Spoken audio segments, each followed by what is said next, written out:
Just jump right into it. Yep, here comes commercials. Yay. What is that noise? I don't know. It's something in the background. You were feeding back through or what? Nothing on my end. Anyways. Lost you when you're talking now too, Taz. I don't know.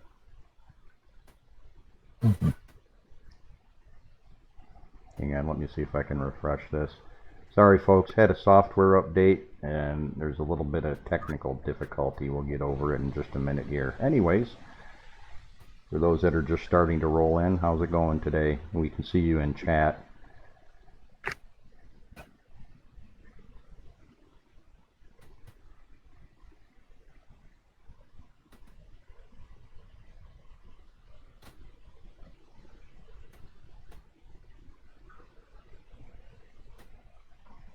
Are we still having issues with my mic? No, it's not your mic, it's your cam. My cam, huh? Yeah. Yeah, your cam's not coming up. Let me see if I... Hey Cornfed, how's it going? See if that fixes it. No? Nope. I don't know, that's weird. It's not me. Let me see what I can get happening here. See if I can make an adjustment on my end. Although I don't think it's me doing it. Try flapping your jib there, Taz. Okay. There, you're back. Alright. I think I can work around that. Alrighty. Anyways, welcome to the stream, folks. A lot going on tonight. Topic tonight is Z-banding. And of course the pre-release of the Skittles GUI and the public release of the DiBlue GUI, as well as some other odds and ends of things here. Feature packed tonight. Everybody just for watching the stream is accruing the Nexus coins, which probably within the hour, except for some of the people who have been following the channel on a regular basis, they'll have the coins racked up already. They can just go right into the stream store. You can access that just by typing !stream store in the chat, and that will actually give you the link to... My mouse is all over the place tonight. There we go. You can go right to the stream store there and cash those coins in and get the pre-release of the Skittles GUI. Once you install it, if you play with it, you'll get a little surprise when the boot screen goes up. Nothing freaky, nothing weird or anything like that, just cute. I hope everyone... Was that your wife in the background there? That's not me. Okay, we need to slap somebody. No, that was Twitch deciding to drop out and change something, pull up something weird. You say it's not my fault. Okay, All my shit's silent. Yeah, well, I don't have anybody in my background that could possibly talk except for the dog, so. But anyways, back at the issue and the task at hand, I'm going to start right off with the bat by getting into this Z-banding hilarity that makes some people laugh and makes other people cry. I haven't met too many people that it makes them laugh, but there's been a couple. Anyways, let me get this pulled up real quick, and oh, I need to enable something too. Let me get this thrown up, and you guys can start initially talking about what Z-banding is. You guys that have access to our Discord, you can throw some of your pictures up if you've got some Z-banding issues or images that you want to share. I've got a couple, but everybody that's having a problem with it and is coming to the stream tonight already knows what it is. But for people who don't know, or may have they're new, they have a new printer, and it's like, I haven't even set it up yet, and everybody's already telling me I should worry about this. It's a common problem with just about every printer out there on the market. It's not exclusive to the artillery printers, but with our printers, just like any of the other ones out there, we have it happening from time to time too. It's one of those things that there's a list of things that it can be. So it's probably one of the things I'd say you have to have all your ducks in a row, and you're going to be covering a few different bases, because with what's going on potentially with one person's printer could be totally different on another person's printer. For some people, it may be something as simple or something as easy as just adjusting the filament tension. We were just talking the other day about, especially lately over the last 6 months or so, it seems like since the resources, the raw resources for filament has gotten a little skinnier out there, plus there's companies popping up all over the place with regards to filament. Everybody's contacting the handful of companies over in China that manufacture filament. Hey, slap my name on it, and then they're rebranding it and selling it again, and it's kind of saturating the market. It's good, working out good for the manufacturers over there, but it's also kind of making the resources for some of the more well-known or more common companies out there, it's making those resources skinnier. Let me get this up. We don't want that window there, though. We want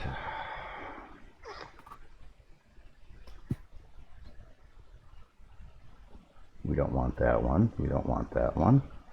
We want this one again. And let me get over to my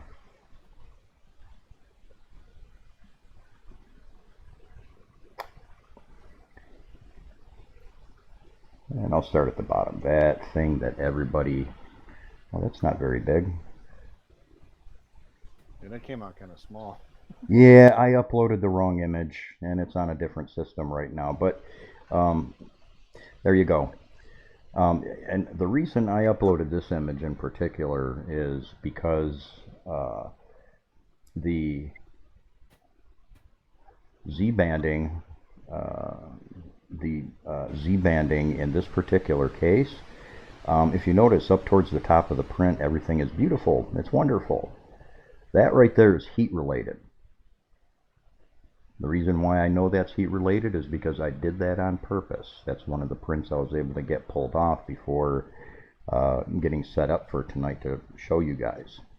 What happened right there is the bed was way too hot, and as it went up a little bit higher, the print seemed to cool off a little bit better, and the problem worked itself out.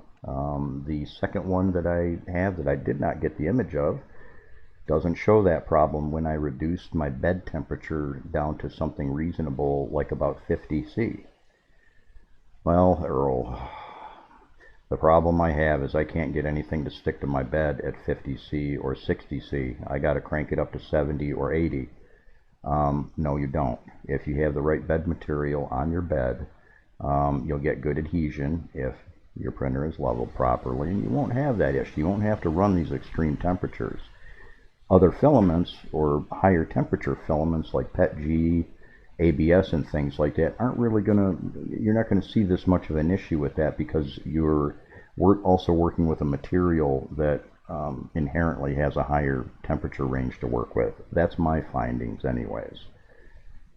Now going back to our little happies here, and we're going to start addressing some of the things that you can do to fix that, or start to fix. And we're going to, kind of work off some of the basic stuff first before we go back to some of the help images that I had going on here.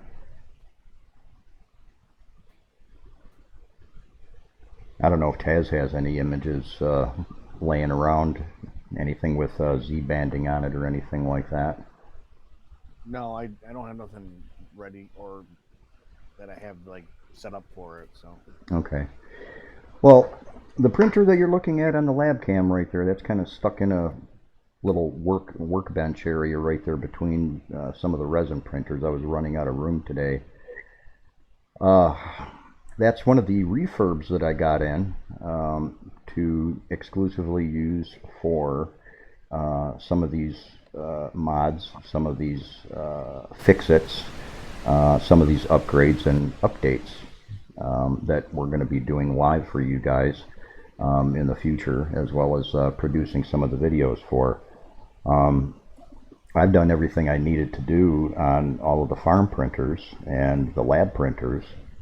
I'm not about to start tearing them up to create problems. make some problems. Come on. This one right here is stock as it came in today. Bad enough I haven't even turned the thing on yet. I ran out of time between getting the Skittles GUI set on the Resources Center on the Nexus and some of the other things that I had to deal with. I just ran out of time. I wanted to do some of this live with my face up in the printer and everything, so you guys could see how things were going. That's why I ultimately ended up taking the images. I'm still waiting on a couple of cameras to come in that are very late. But back to the refurb as it came in. This refurb is from Friendly Hobbies.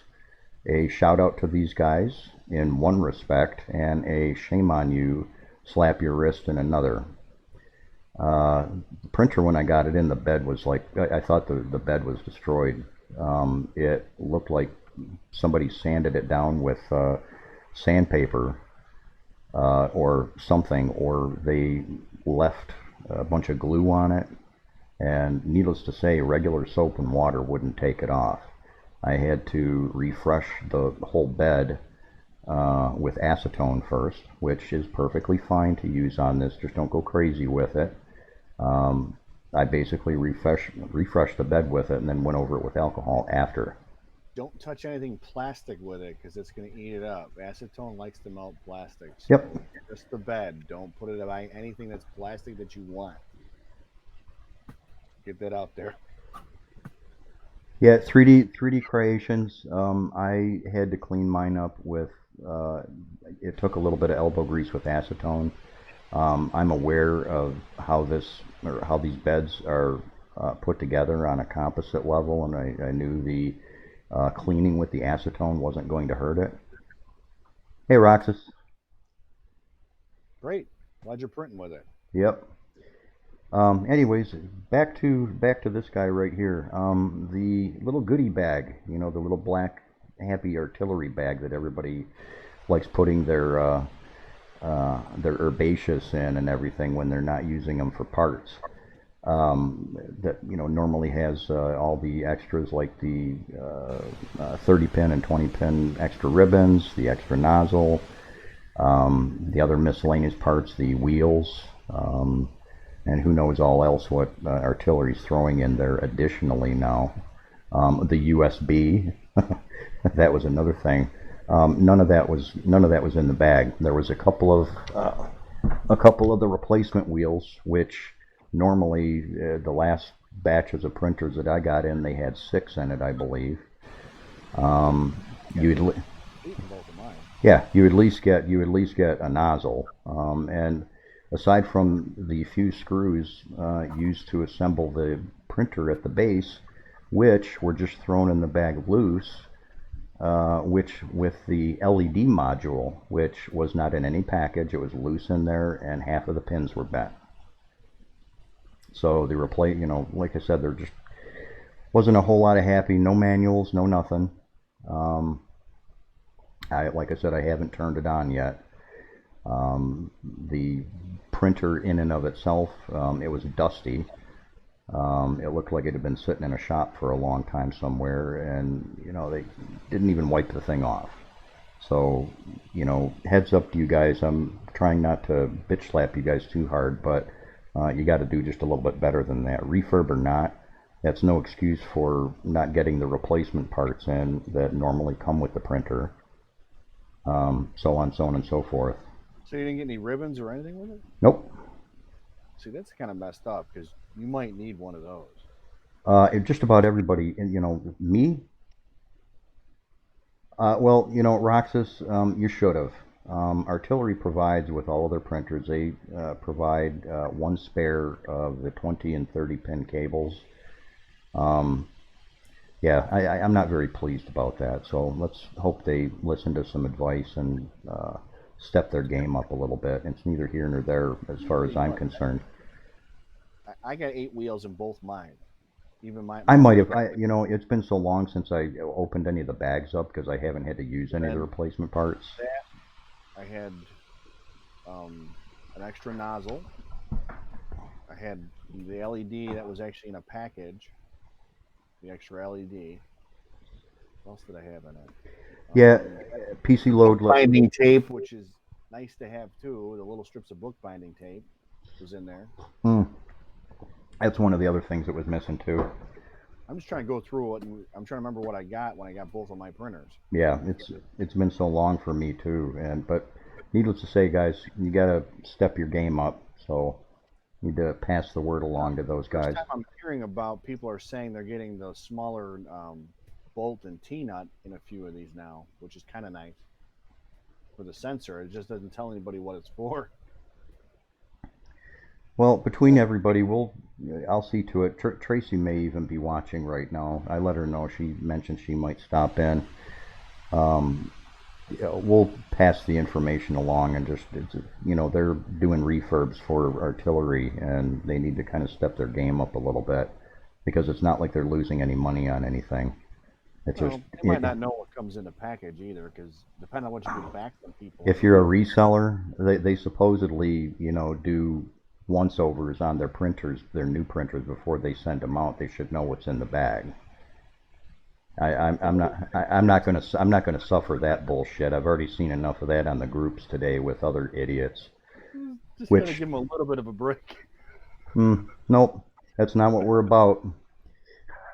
Anyways, that's one of the machines we're going to be using for doing some of the assembly issues, some of the problem corrections and things like that for you guys live. I've got scheduled a new bed surface coming in. Let's see what else do I got going on with that. And of course, we're going to do a live firmware update for you guys too, to show you how easy that is. I don't have a way to fly my 10-year-old here, otherwise I'd have my 10-year-old do it. So just to show you how easy that is. But that reminds me, I'm going to bow out of the screen for just a minute here, and I'm going to fire up the giveaway. Yes, the giveaway. Yeah, I'm going to fire up the giveaway, and what's going to happen with that is it's going to set a timer that's going to run for the whole length of the stream, and you'll be able to use your accumulated Nexus coins to purchase tickets. Everybody gets one ticket for free. Everybody has an equal chance, but if you want some, a little bit of a bump up for the chances to get it, throughout the stream, you can do it more than once. You can do it as many times as you want, up to a maximum of 20 tickets. I had to kind of put a cutoff in there, so you didn't get a guy that happens to be here since day one and has like 1,200 or 2,000 points, and I'm gonna use it all for tickets. 3.2K. Yeah, so it's all there's a maximum. I'm not entering, so it's okay, guys. And by the end of the stream, everybody should be. They're cheap. Everybody, as far as they're free. They don't cost anything, but you get these Nexus coins by following the channel, following the stream, liking, subscribing, so on, and just for watching. So let me get that fired up. I'll leave you guys to it. You guys can remain on the issue of Z-banding, if you will. I know some of you guys out there have come across as having issues with that. Yeah, good to see that you got the upgrade today. Glad to hear it went well.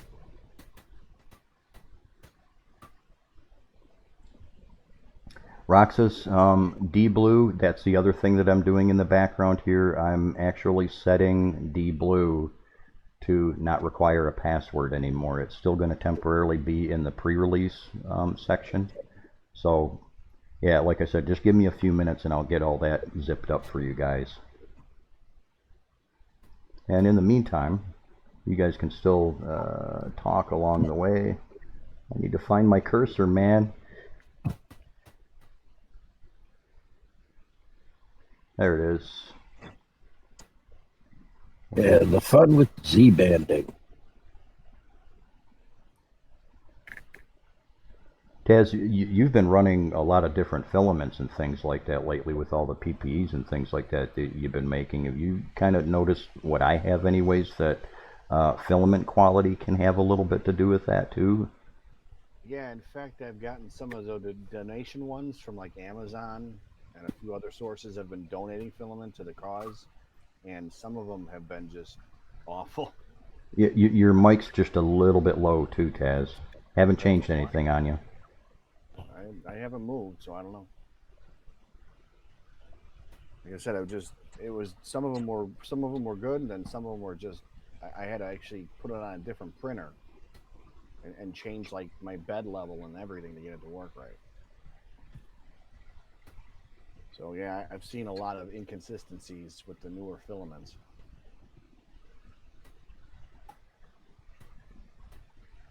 Were the bags sealed properly? You know, Amazon Basic has like a bag on them, but it doesn't look like they're vacuum packed. I'll be honest. It looks like they just throw a plastic bag over it, like almost like shrink wrap. Did they at least put desiccant in it? Yeah, there was desiccant in it. Don't get me wrong on that. I just, like I said, it almost seems like they don't really seal it. At least from the ones that I've gotten. I don't know if it's because they're donated, if there's a difference, or what, but because I've never purchased the Amazon Basics honestly myself. So I was just considering if maybe this was something that was on the back shelf or something like that for a while, and they're just trying to get rid of it. I mean, it isn't bad, but some of it is. I mean, like I said, I get some of it's off, and then I got some other donation rolls. I don't know what they are. There's no branding on it. So when that stuff was like, I had to switch printers. I was like trying to figure out, because I don't want to have to keep releveling all my ones that I know are good. It's like, that's filament. I know it is, because I just used a good roll of filament, swapped to that for something, and it was like, nope, that's not sticking and that's not working right. So something's wrong. Them usually get resorted to the enders, because those are a little bit easier for me to adjust quick. I'm gonna look into seeing if there's any way to identify the type of filament, if it's not labeled or something. Yeah, these were on like weird rolls too. They were like on fat rolls. I don't know how to explain it. They were a little bit wider, almost like they were like the 2-pound rolls, like the wider, thicker. But they were unbranded, and I think maybe, let me see, look around real quick. It might have been Repcord. Okay, folks, as you can see on the leaderboard there, when it updates for you guys, you'll see that in the left-hand corner there's a 3DN 5015 fan upgrade kit giveaway in progress. You guys can go to the link that I'm going to put in chat, and you'll be able to go right there and start buying into that. Oh.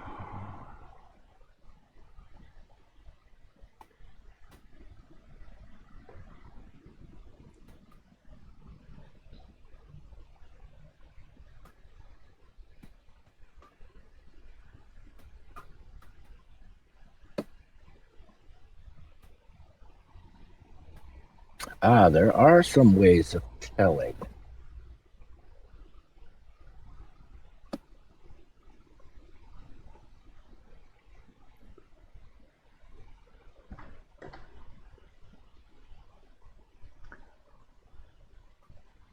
There you go, folks. There's a link for the giveaway in there. You can go right in there, and like I said, everybody, to cash in your first free ticket, you still have to go in there and buy it. It's, like I said, the first one is free, but then after that they're like really cheap. They're only like 10 per or something like that. And as soon as somebody goes in there and buys one, there you go. It's already happening. At the end of the stream, we'll let the system do a roll, and we will determine who's going to get that. And I'll send it to you for free. You'll have to get with me after the stream sometime between tonight and tomorrow or so. I'll get your address information and we'll get that sent out to you. Doesn't matter where you're at in the world, unless you're in a place that it costs $100 to send to. If it costs me $100 to send a little box that's about 6 inches by 6 inches or whatever, you're living in the wrong fucking place.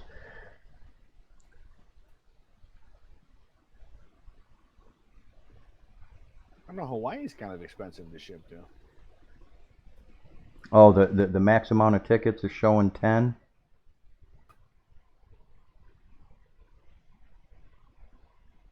Doesn't really matter. It doesn't really matter.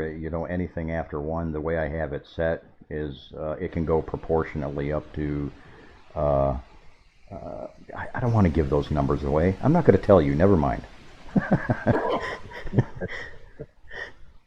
Okay, I need to go through and I need to reset. I need to do that on a different system here.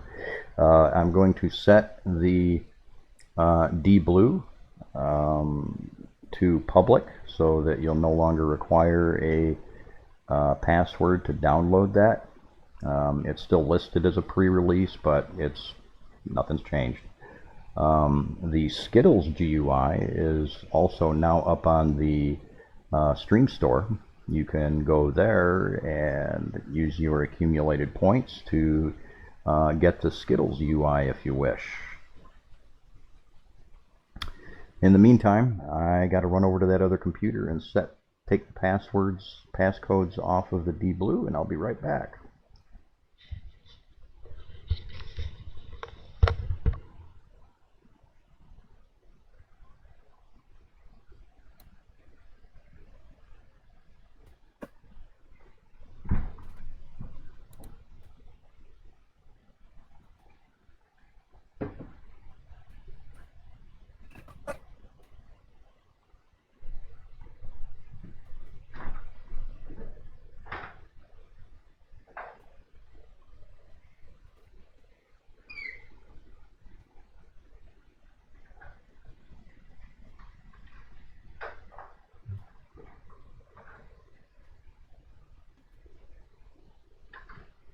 And I just found a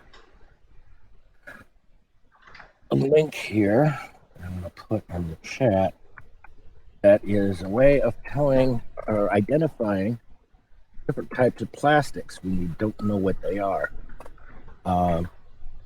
Pretty much the link is for just like regular plastics, like you're going out and you're picking up plastic bottles or plastic bags, stuff like that.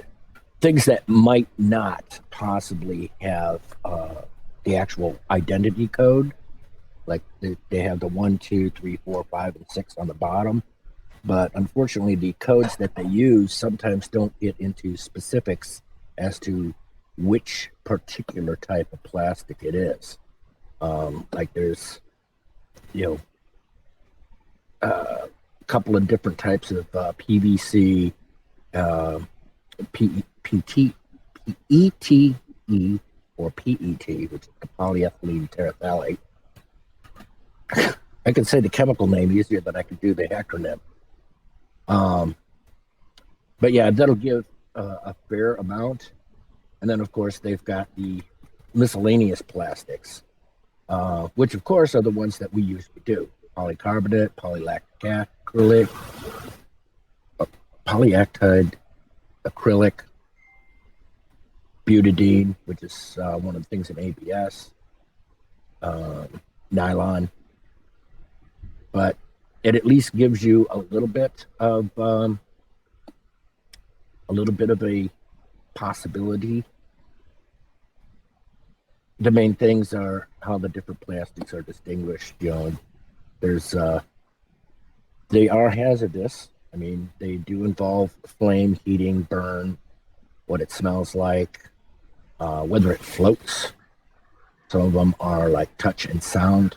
So it's like, pardon? They all float down here. That's being funny. Never mind. Okay. But I mean, it gives you at least an idea of what's going on. I mean, there's a lot of other stuff as well in there, but it does give some fair ideas on if you happen to find a spool of plastic and you're like, oh, great, you know, which one is this? It gives some possibilities for being able to tell which ones they are. Hey, thanks 3D Creations for the subscription.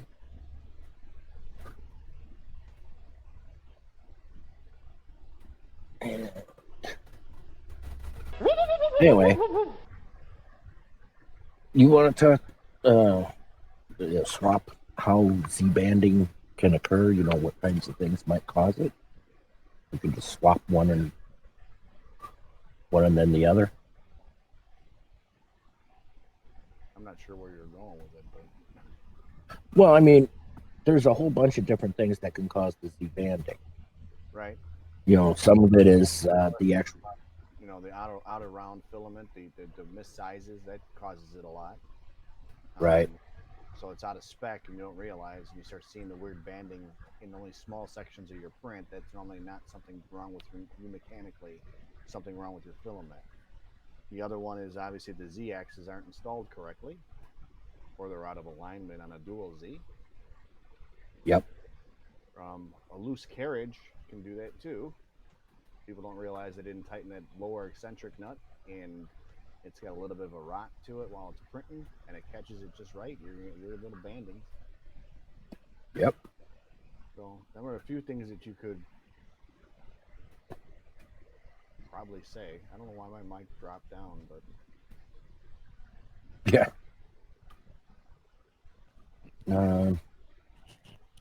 I think we've brought up the possibility of having like a burr or some crud on your Z-rod axis. right. That can actually, it could be something sticky that's keeping the stepper motor from turning as fast, or it could be actually a burr.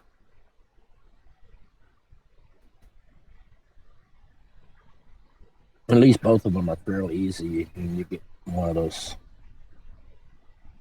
I think you could probably do it with the green scrubby cloth type thing that sometimes works. But they've actually got stuff like Scotch Brite and stuff like that. Scotch Brite, Chore Boy, you do a whole bunch of stuff with it. Yep. And you just steel wool works too. I mean, you can get a little bit of steel wool fairly cheap from the hardware store. That works. Yep. The only thing that I don't like about steel wool is, especially like if there's burrs on it, it can drop steel wool particles down all over the place, and there's some really hefty magnets in those stepper motors, and you get steel wool bits that drop down on there. You know, they're supposed to be sealed, but yeah, just when you think everything's going okay, you get something like that. That's kind of like. I mean, I shouldn't set those on my hard drives. Actually, the hard drive would probably be safe. No, I know. It's the teeny little particles that are the problem, and really you don't want them on the heated bed and stuff because steel wool is flammable. I mean, you take a match to a bit of steel wool and it'll just poof, blow up in flame. Battery to it's even better. Yeah, use the green. You know, one of those green kind of Scotch Brite type of things. That's at least there. It's just lightweight nylon that can blow away. The steel wool. Emery cloth. Emery cloth, yeah, crocus cloth, emery cloth. Something that's got the real fine. It should have at least 4 digits in the number. Like 800 is right You could probably use 800, but it's not as good as something like 1,000 or a little bit more than that. Yeah, 9-volt battery. That's what you call How a does- fire starter. That's what I use as a fire starter for the fire pit. Mm-hmm. Full and a 9-volt battery. Oh, yeah. It amazes I the do- kids all the time. Yeah. But yeah, you don't want to have little teeny flecks of iron dropping around in and around your printer. That's just not a happy place for your printer. Like, might as well just dump iron filings all over it. I'm going to flip out of this hangout for a second and see if it fixes my mic problem or whatever's going on. I'll be right back.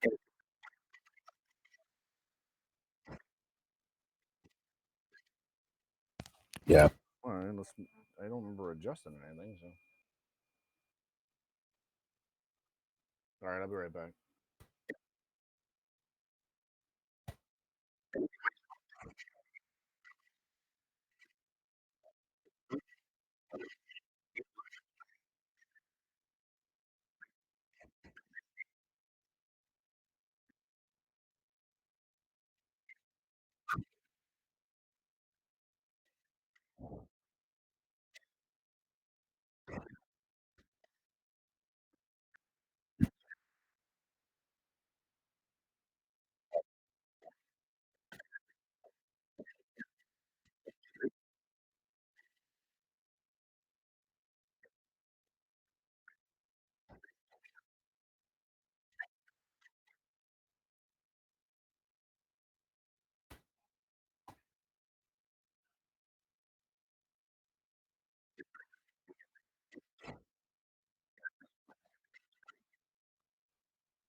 See if that fixed it. I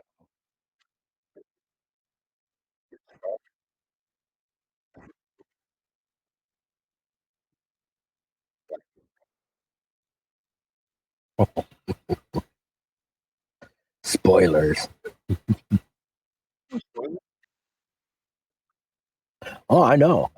I'm not giving away anything either. I'm just saying. We're not saying anything because spoilers. Is it any better, guys? Yeah. Okay, making sure I got a delay on my end, so I don't know. So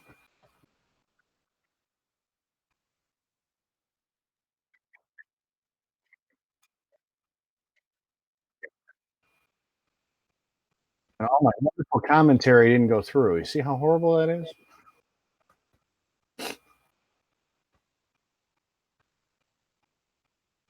It must have been something with the way the call went with us. I don't know why it did that.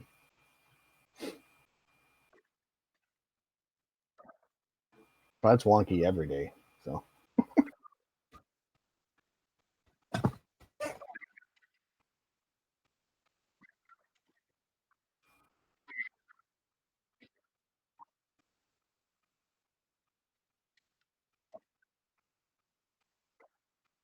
Well, it's what we were doing. We were talking about if you got gunk on your your under the zero. actual Z-rods itself, cleaning it off, whether it's a burr or if it's a just a bit of goo, something sticky or something like that can slow it down just enough to make it look, kind of bad. And we were describing some of the stuff, and that was talking about like Scotch Brite or the Scrubby Club. Yeah, yeah. You come in on the tail end when somebody suggested using steel wool, and I was like, no, steel wool is not exactly the best thing to be putting on there. Oh, see, I wasn't saying use it on the machine. Normally, I'd take the rod off and run it through because if you got a burr on a rod, there's no sense in trying to do it on the machine. You really should take it off and actually clean it. Right, but the thing is that rod is also not too far away from the stepper motors, which are highly magnetic, and which is why you take it off. Right, but the thing is sometimes the rod can get magnetic, and if you don't clean it off real well, you might end up with little bits and flecks in there that you might not see, which that's kind of what I'm referring to is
Uh-oh. They just lost sound. No, they didn't lose sound. I forgot to turn my mic on. Sorry, guys. Oops. Shit. It helps to turn the mic on, man. Yeah, so many buttons. We're talking about the Z banding. Yeah, I know, guys. I got this big, huge. I got these big red dots. Let me get this pulled up for you here. I got these big red dots on my screen that are supposed to show up when I've got my mic off and crap like that, and I just didn't look at it this time. Shit. Roxas says we're all muted. Well, let me see why that is.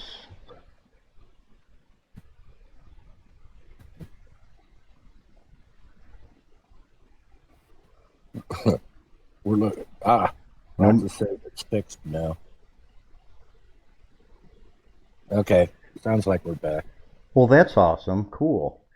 If I say that means the other button that when I held the thing up, I accidentally hit that and it shut everybody up. Sorry about that, guys. Technical glitch. That's the ins and outs of a live show. Anyways, back to the Z banding, and this pertains to assembly, and everybody really should look at their printers anyways. Okay, I mean, if you're getting perfect prints, don't worry about it. But when you're assembling it, and one of the things you want to take into consideration is, let me get the picture happening here. Your Z-steppers should not be sitting on the base. It's not a good idea to have them there. You get vibrations, you get all sorts of other things going on, and you can use, if you have two, you can, during this process, you can use feeler gauges. I just printed a couple of squares that are a little bit bigger than the stepper motors, and they're just a few layers high, somewhere around 30 thousandths of an inch. They are meant to slide underneath the stepper motors temporarily while you make this adjustment. Let me get in here. And looking at that picture right there, you loosen those screws slightly and you can basically raise or lower the motors. Now, Earl, there's more going on with that. Of course there is. This is just the first part of the adjustment that we're talking about. This all comes together in the end.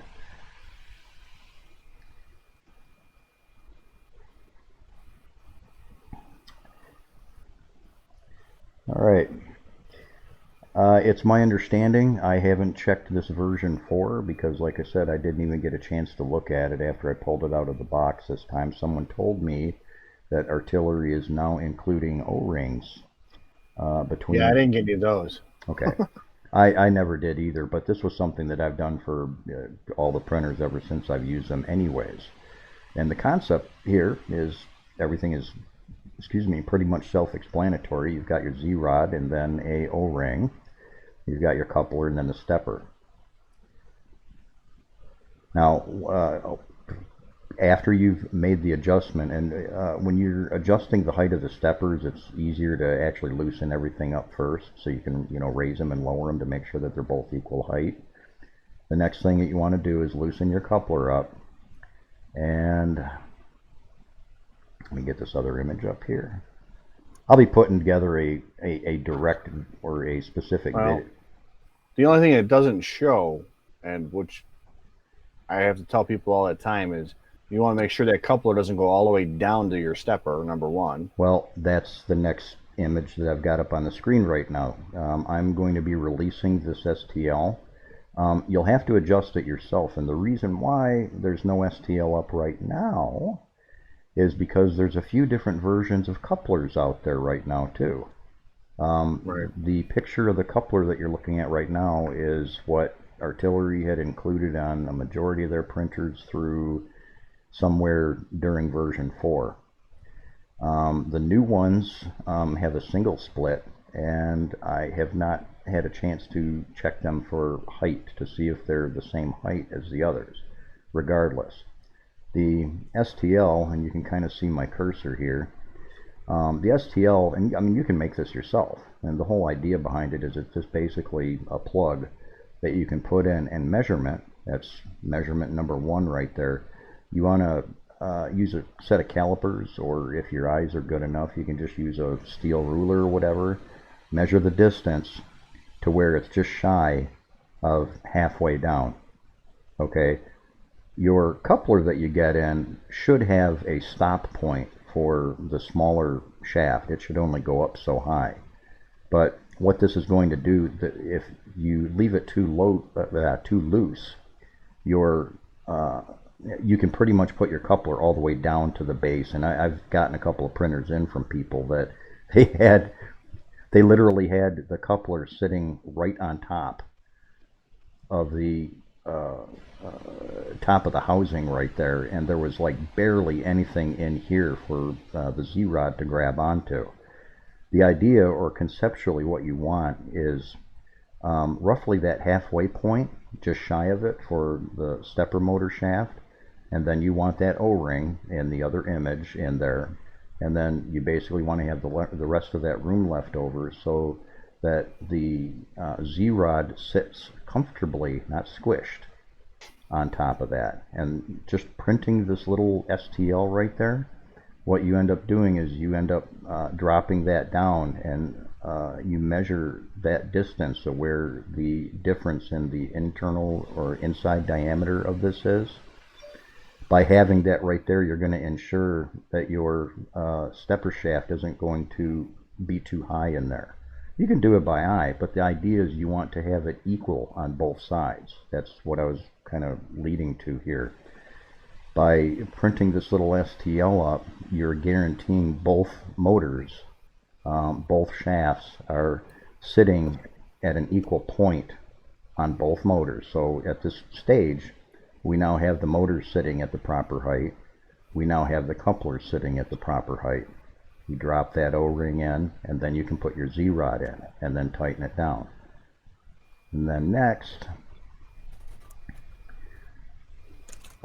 you have already, and I don't think I have that image in here, doggone it. Up at the top of your printer, let me go to the first.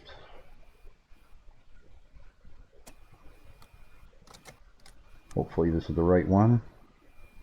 No. There we go.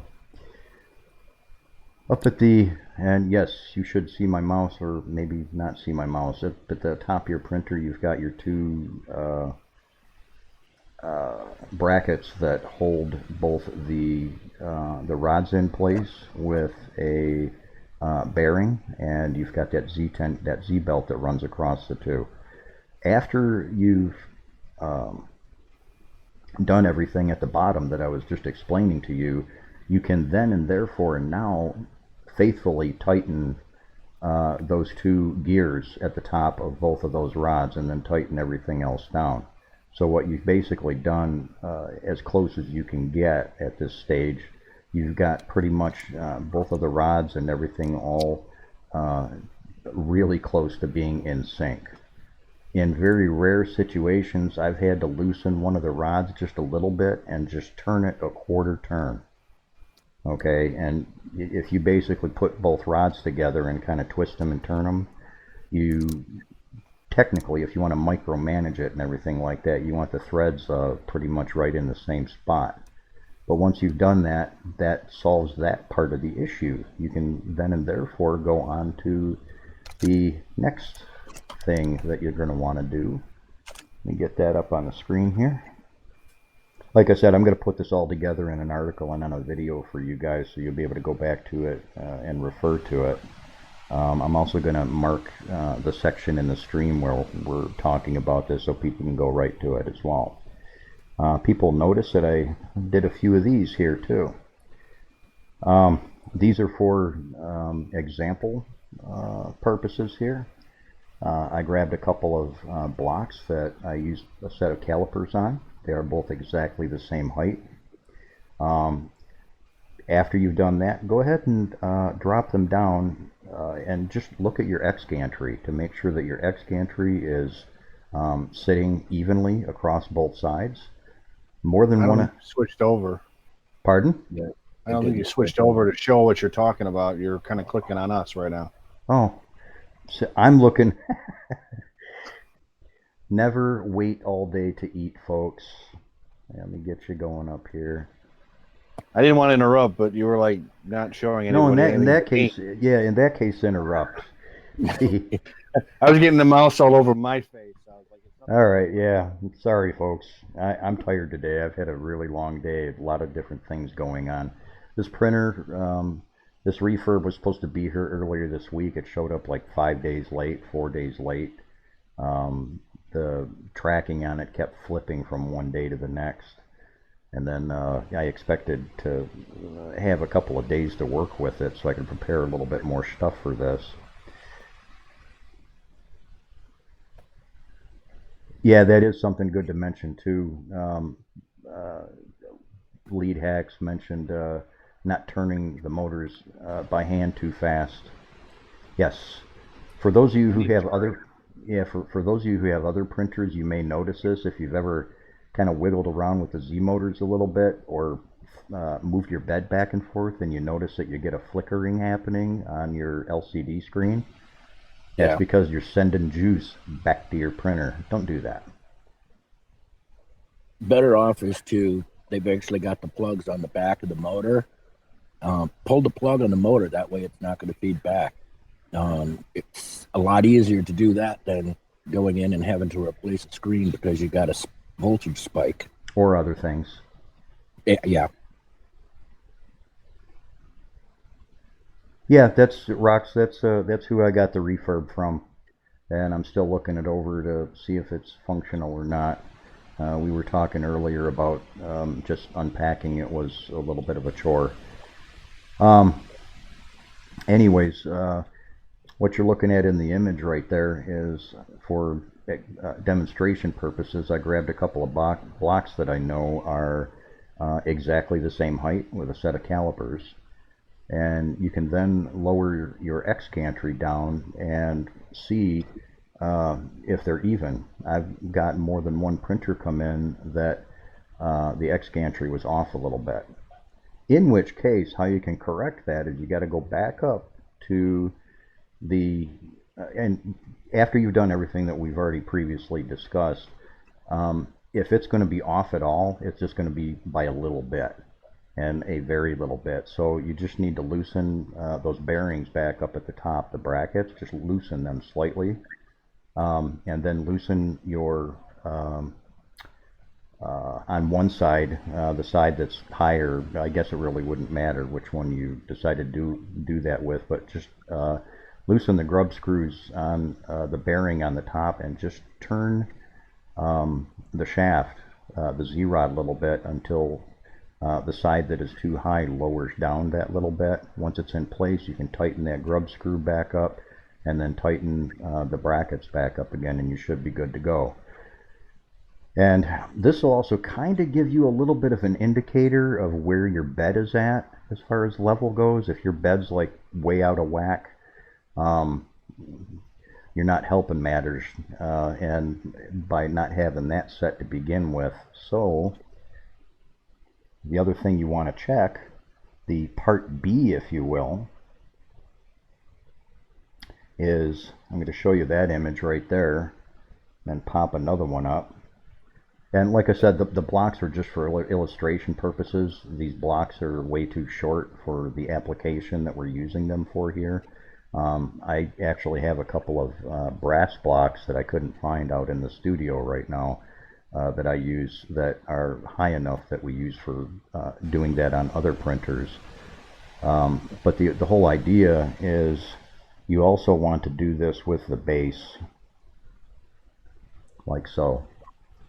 And then lower that gantry down again and check that. Obviously, if you look at the blocks that I have there right now, those are way too short, and if you were to try lowering the X gantry down any further, the nozzle would crash into the bed. So you got to work with something that's taller. I have seen people and guys do it with a couple of cans of Coke, a couple cans of root beer, whatever. You know, they're, for all intents and purposes, they are the same height. and they're going to be pretty much the same height or within that close specification, you could do that.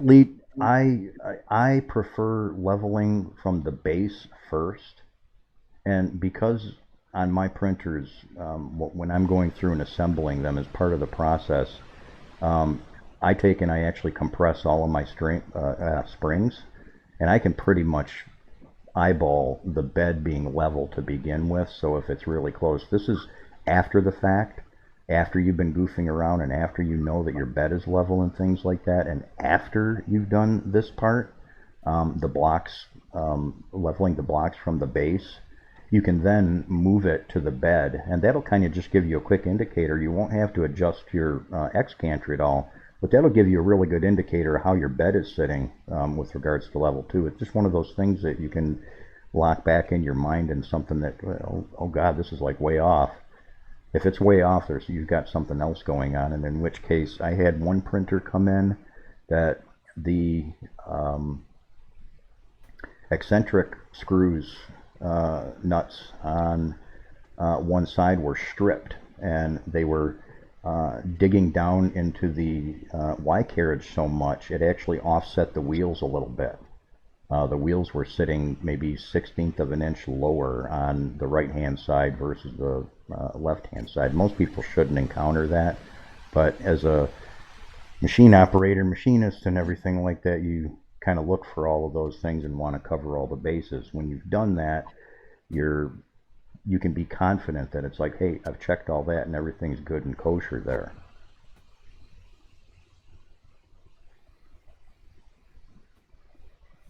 Let me get us back out of here.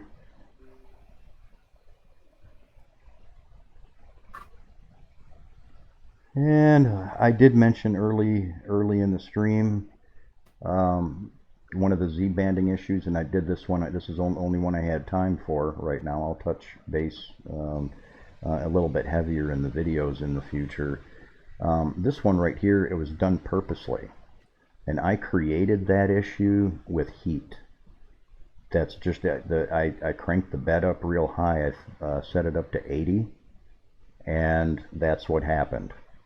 Otherwise, and then printing it afterwards at my normal printing temperature for this PLA, which is at 50, problem went away. So that's something else to take into consideration. If you're, especially with PLA, if you're having to crank your bed temperatures up to like 70 and 80, you've got the wrong stuff on your bed, or you've got the wrong ambient temperatures, or your bed, your first layer isn't being set down properly if you're having to crank the temperatures up that high to get anything to stick. My preference, I have my favorite build surface that I use on that, and I don't get any shit out of that build surface for getting first layers to stick. I have to make a quick nature call. I'll be right back. Falling asleep there, Taz? Not at all.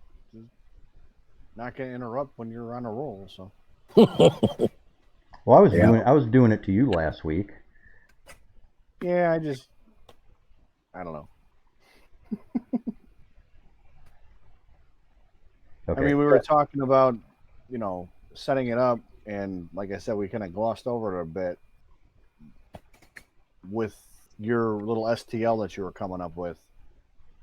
That's all fine and good, and it's nice to have a reference, but a lot of these guys are putting them way down, not tightening them like they're supposed to, number one, not having the right height on them, and then putting their Z-rods in after they readjusted them because they were having trouble initially. When it's really, I mean, they come from the factory already pretty much done. You just have to double check them, because once you put that gantry in and slide it down, now you have a possibility of popping those stepper motors up slightly, or moving the gantry out of whack a little bit by screwing them in. So you have to make sure that those are both equal and set properly before you even start playing with the couplers.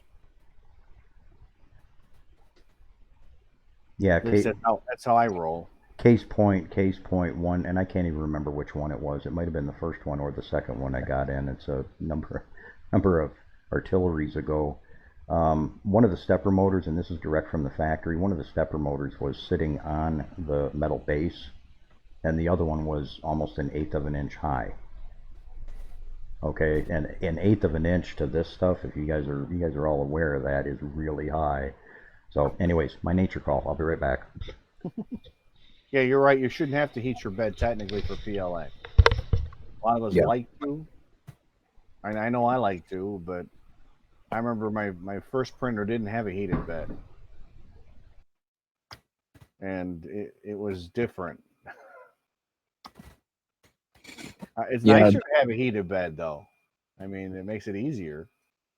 Oh yeah, definitely. I'm not gonna deny that having the heated bed doesn't help some, but really you shouldn't have to run it hardly at all, and get the PLA to stick. Your first layers are supposed to be doing that, and like I say, just taking that glue stick and just a couple of thin lines on there, I can run a bed cold with just that. The heating is sometimes nice depending on what you're trying to do, and it's only when you get into the exotics like ABS, nylon, and some of the other ones where you got to get it a lot. You have to have an enclosure around it to keep the temperature up, because otherwise the plastic cools at different rates and it just curls right up. And that's part of the reason why you have the heated bed, is to keep the plastic warm and slow down the cooling so that it doesn't do the that curl up as much. And pay no attention. Made it out alive. I was going to say, pay no attention to the fence sneaking across the lab cam there. Either that, or he was holding it on his way too. I'm not sure. But yeah, like I say, you shouldn't need to do that. You can. It isn't going to hurt it per se unless you get the temperature too high. But like I say, you don't really need it. Sasquatch. Good one, Lee.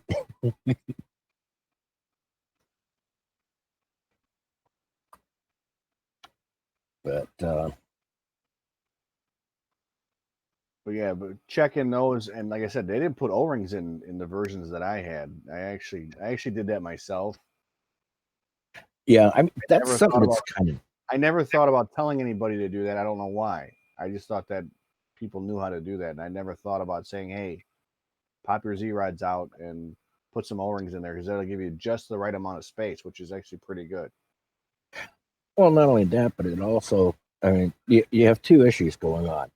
If you put the Z-rod right on top of the actual stepper, then you get, vibrations and stuff that can travel through there, and you're defeating the coupler that's up there for the tension relief, and you're going to get the, your vibrations back, screwed up into your print. You're going to see it too. You're going to get the weird striation marks on your prints and wonder why, and it's because you're touching your stepper motors, which are constantly spinning back and forth through that metal going into the gantry.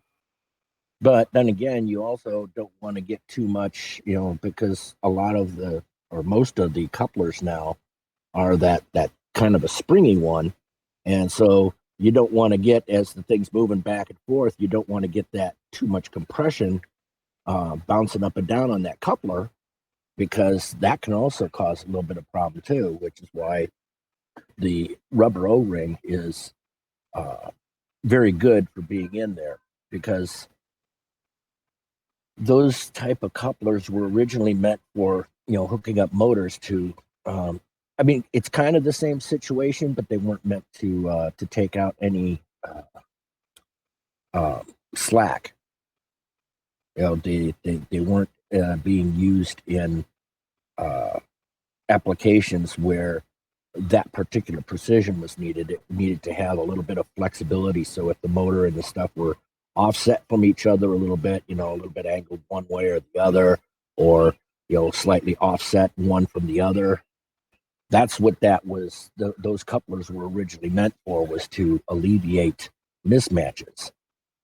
They weren't there for taking up the slack for backlash, but they have worked pretty good. Why does artillery have it set to 80?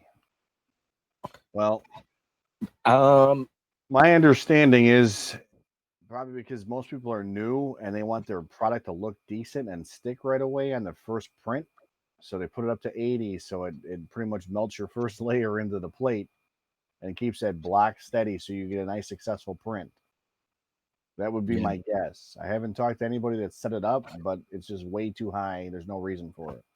Well, the thing that I'm not understanding is the repetier host settings. I mean,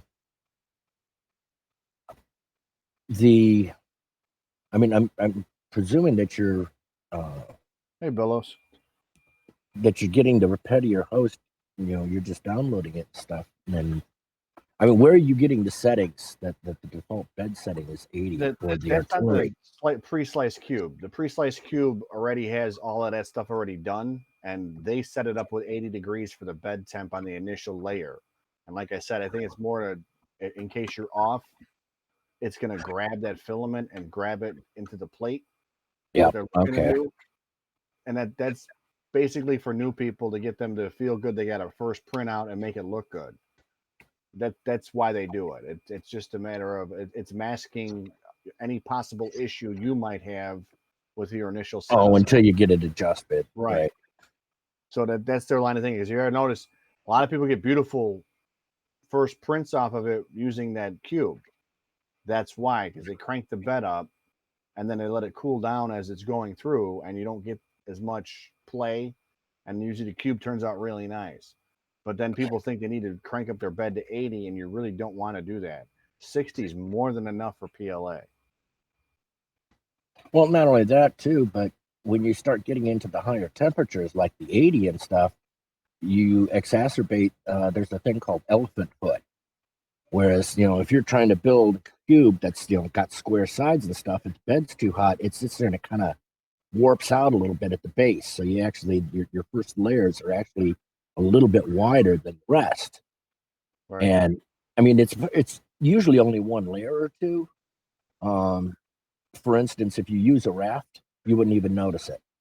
And usually with only one layer or two, you can even take a little bit of, like a file or some sandpaper and take that off. But the higher the temperature, the more likely it is for the plastic to actually sag down into it a little bit. And so if you want to avoid that elephant foot, as Lee just pointed out again, you drop your temperature down a little bit, especially on PLA. Like I said, like we were saying, ABS, nylon, the ones that you have to have a higher temperature for, and Chernobyl. Yeah, it's kind of the same idea. Yeah, it had a bit of a bigger elephant foot than anybody wanted, though. Yeah, really. And please start with PLA. Get to learn the PLA before you start going to the higher temperature ones, because when you learn the machine and how it works with the PLA, you won't have as much frustration when you go to ABS and to nylon and the ones that require special handling, you might say. You have a base that you can work from, and it's so much easier to go on from learning from the PLA first. So I know some of you probably already know some of this, but there's a couple of people in here that are new. So it's just like with any tool that you might use. Start off on the easy stuff, try it out, get a feel for how it works, and then go in for the the expensive or the fancy stuff.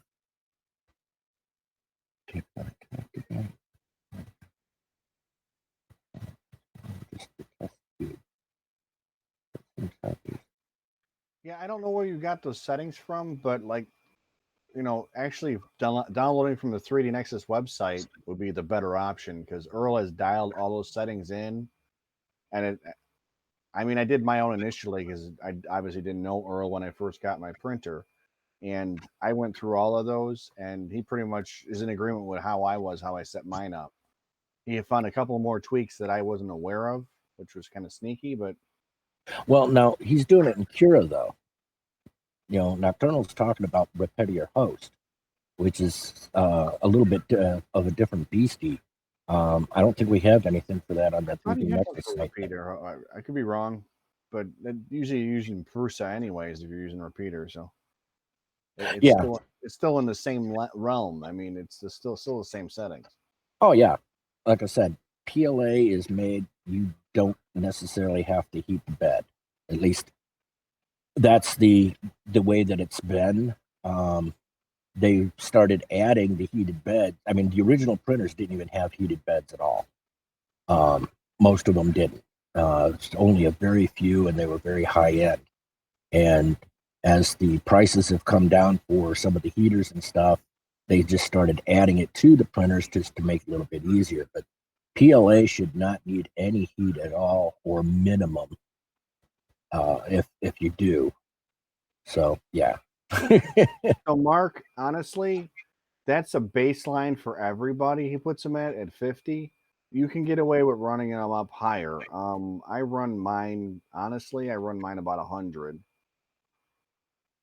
Well, it's good to start off a little bit at the slower speeds, right? To start off with. I mean, so when you go in with the drill, you don't just, jam it in there. Adjust, the speed settings. Another thing is it's not just the main speed setting. You have to realize how much your infill speed is and everything else. So there's a couple additional speeds in there that you have to be mindful of, that you don't want to go too fast with. Because I won't put them all at 100. I'll put the main one at 100, but my infill will be a little bit slower, and so forth. You don't want to crank everything away because it's going to wind up causing you more issues than you want. You can go 150, but you got to realize you're not going 150 the whole time. It might say you're doing 150, but you're really not. Yeah, that's all. Down at what your changes are and your infill are, those don't change when you change that value. So you're really not going totally at 150. It might seem a little bit faster, but it's still going to slow down for corners. It's going to slow down for different settings. So it's not totally true. That main speed, it's hard to explain, but you can speed it up. There's no big deal with typing in like 100 or what have you. It's a matter of make sure you don't play with the infill settings too much. Or the travel speeds, because that's where you're going to wind up causing a problem you don't want. Well, it's getting to know what the speeds are. I mean, that 100, it's talking about when it's on a straightaway. As soon as you go into a curve, it's slowing down a little bit. And the sharper the curve, the more it's going to slow down, because you're talking your acceleration and deceleration as you're coming into and out of a corner. Oh, and Bolus, just to answer your question about the transparent PLA, generally you can go with a lower temperature setting when you're doing that, because the adding of pigments for your various colors is what usually means you have to run it at a slightly higher temperature. The clear PLA, which is its pretty much natural form, does not require the higher setting, so you should be able to get away with like 190, 185, 195 at max. I don't think you should have to go any higher than that. But probably reduce your infill. If you're looking for something totally clear, you're going to probably use as little infill as possible. It depends on what you're making and how much bridging you need and everything else. But if you want something that's really clear, you're going to have to kind of lessen the infill, because that's going to show up right through your print. So if you put in, 40% infill, don't be surprised you're not going to have a clear cube. Just saying. It's going to look a little cloudy. Yeah, you'd almost have to go to resin to end up with something being perfectly clear. Right. But you can come close. I mean, like I said, it depends on what you're making. Like if you're making something, simple, like even like a lithopane, you can get it pretty clear if you just dial down your infill settings. Well, we did some stuff with some transparent on one of our machines. We did a base mode, big, huge, tall base, and it had indentations and everything. And I got a couple of pictures somewhere that I could probably, I'll see if I can find them and put them up on the Discord. But because I took some pictures both as we were printing them and of the interior and stuff, showing the layer lines and stuff. Again, it was vase mode, so it was just a single border all the way around as it went up. And But when it wasn't such a commodity, I used to use IPA, spray it down, and let it run down the print, and it'll clear it up a little better too. So I let it run down for like a few hours, let it sit with a spray, like a sprayer, and then it'll get kind of clear, and then you wipe it off with water, and it actually comes out really nice. But that's kind of a commodity right now. So yeah.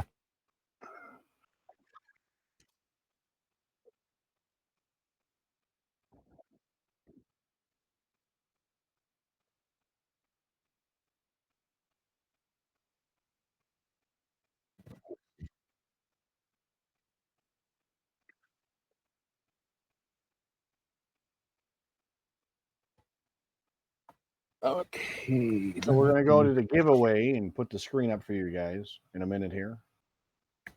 Yeah. Earl's a little busy right now, so he'll be back. Get yourself in for the giveaway because that's actually a pretty decent prize. I'm not entering, so you're all good.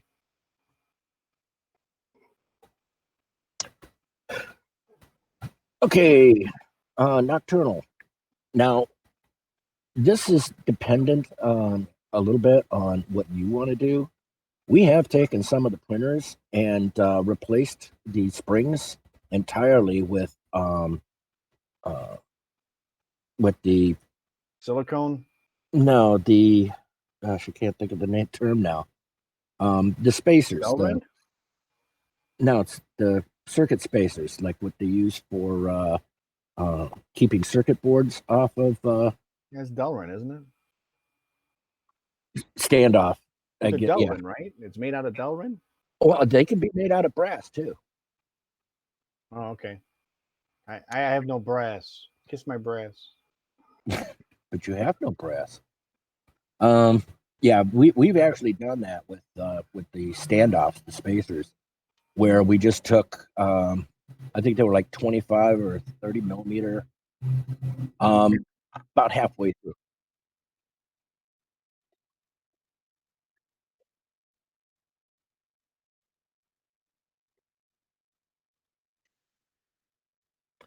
Okay, the link's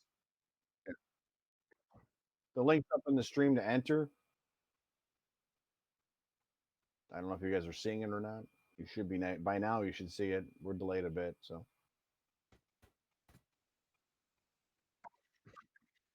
Yeah.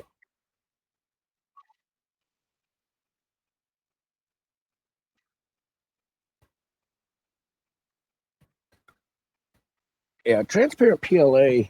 Open for you. You could probably get it sanded and polished fairly well. Open for you, Bellows. But you're going to end up with, even on the interior, you're going to end up with you'll see that ribbing of the layer lines. I mean, it probably looked pretty cool, but you're not going to get the full clear effect like you see with some things, unless you get your if you make your layer lines really, really tight, like 0.12 or even maybe going down to 0.8.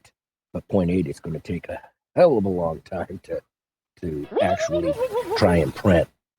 But we do 0.12 fairly often. We get some I'm gonna have to ask him when he comes back. I don't know why the link isn't working for you, and I don't know why he doesn't use the normal command ticket, but.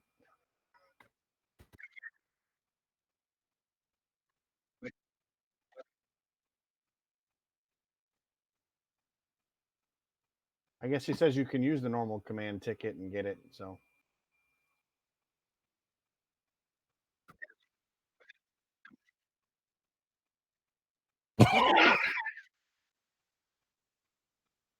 Was that the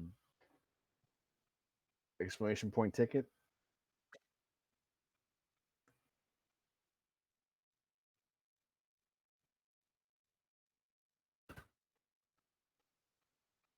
But didn't do anything, so I don't know.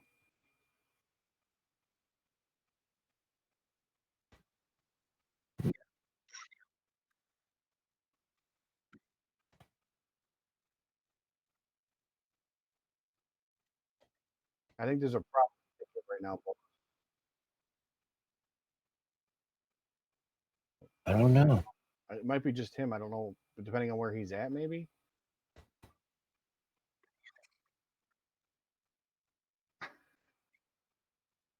I know. I'm just having a conversation with nobody, so that's why I'm laughing. Sorry. No one hears you, they hear me talking. So Political just has to be difficult, doesn't it?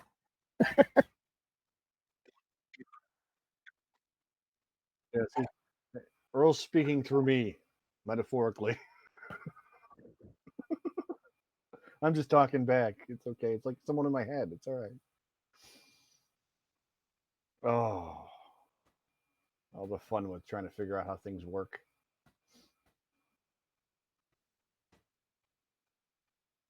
I don't see a way to enter either creations. I don't know why it's not.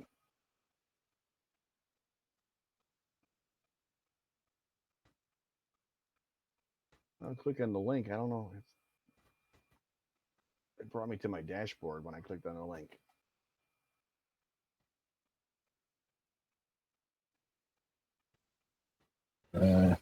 I'm picking up my dashboard when the link pops up, so I don't know. I don't think it's working right.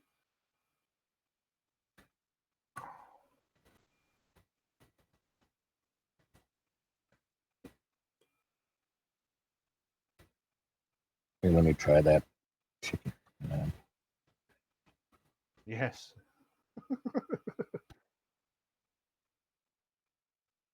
Right. It's some reason it's not going where it's supposed to go, so I don't. we're working on it. Or at least Earl's working on it. I'm pretending I'm working on something. That's what I do. Fake it until you make it, I say. Let's go.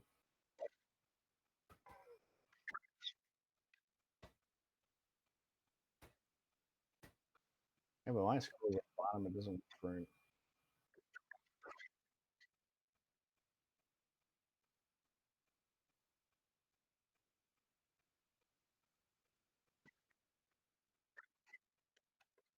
Yeah, that one was working. Yeah, give that one a shot. You just put in there and see if you can get there now. It's working for me now, so. Because I get the enter now, and I don't want to click on it and enter because I don't want to win it because I'm not that kind of person.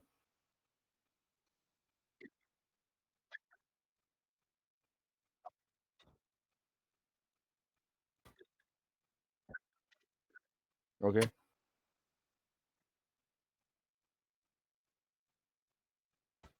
A backdoor channel. Okay.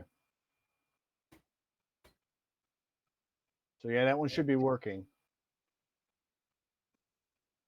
for you guys that weren't getting it because we don't want to leave anybody out.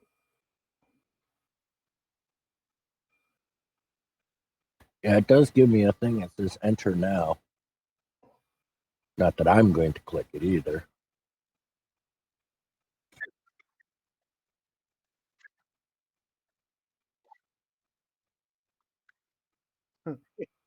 Yeah, they don't tell us that stuff, so I don't know if you.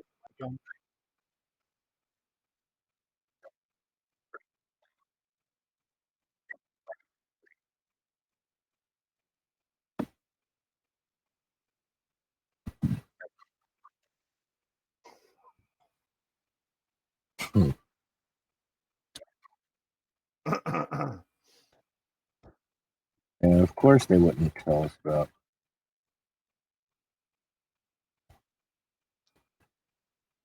I don't know.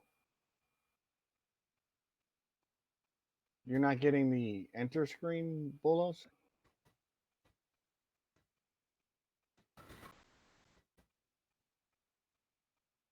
Okay, now that I don't get. I don't want to click on enter, damn it.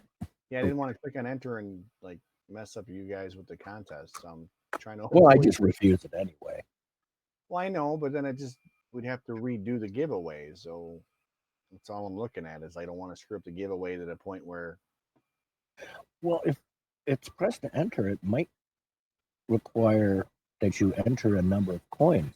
Because Earl was saying that it took X number of coins. You could go up to like buying 20 chances with the coins. But I don't know. I could enter for bullets. Yeah, there we go. I'm representing Bullis, Australia. We're not doing the pay it forward thing on this channel. Sorry. Oh, great. He's from Australia, mate. Oh, Yeah, it might be why it's hanging up. yeah. I don't know. And Chads. Do they disable gambling in your country? Is that a possibility? Well, they've done all kinds of stuff for Because I mean, I don't know. They have some weird situation. restrictions in different countries. I don't know. I mean, they might be restricting you from internet gambling. I don't know.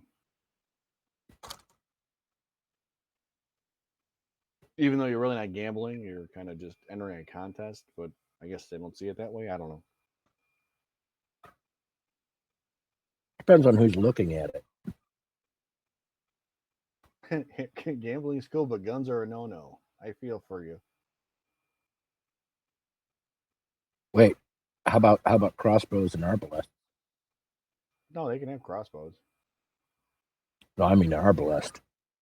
That's a 6-foot crossbow. The app just locked up my iPhone. Completely had to reboot. I blame Twitch. Not our fault. I blame iPhone.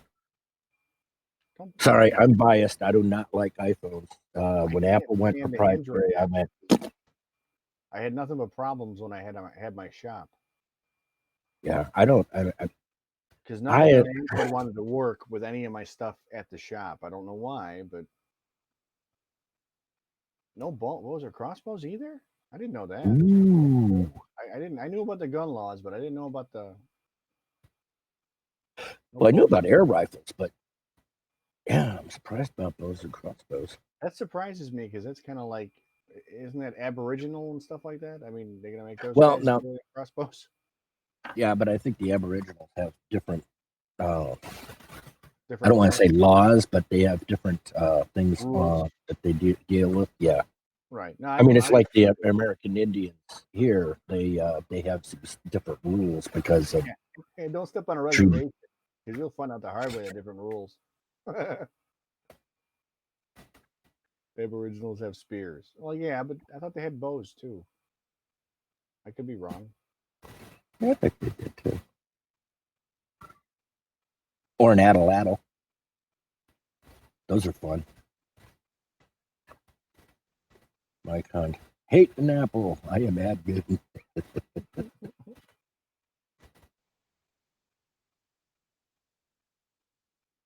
I'm not big on their computer stuff, but their phone, I never have a problem with my phone, thankfully. Knock on wood. Yeah. Knock on a lot of wood. Well, it's always worked for all the different applications I want to do. Whereas every time I've had, an Android type phone, I'm fighting with it. It's like, okay, That's probably because I'm in robotics. There were several programs that would not run on an Apple system at all. right. No, like I said, there's certain things that don't want to work with Apple. I get it, but like I said, Yeah. the majority of stuff that I wind up using on a day-to-day basis, it's Yeah. like made for Apple. It's like you're kind of stuck. Yeah. I don't know. I have no idea why it locked the iPhone up. I know Android a little tiny bit, but my coding kind of stops at like Python and C++, which is doesn't get into The phones. last stuff I really did was like basic, so I'm way behind. Did a little bit of Cobalt here and there, but you know that was back in the day. Fortran. RPG. Report program generator with punch cards. Yeah. Yeah, I know. Well, they did printing with punch cards. Yes, sir. The fan has spoken. Chickens for the family. Laying the smack down, man. Just talking about monkey porn and stuff. Anyways, real quick here. Oops, wrong screen. Real quick here. Let me get this up for It's you. supposed to work, so hopefully that'll work. I'll put it in again because Yeah, Cornfed Gamer's back again. I think Grumpy's asking about tickets. That was the link in the bottom there, Grumpy. I put it in chat for you. Yep. Click on that. It should take you to the page where you can enter. Yeah, folks, I just implemented the giveaway just in time for them to do a software update on me.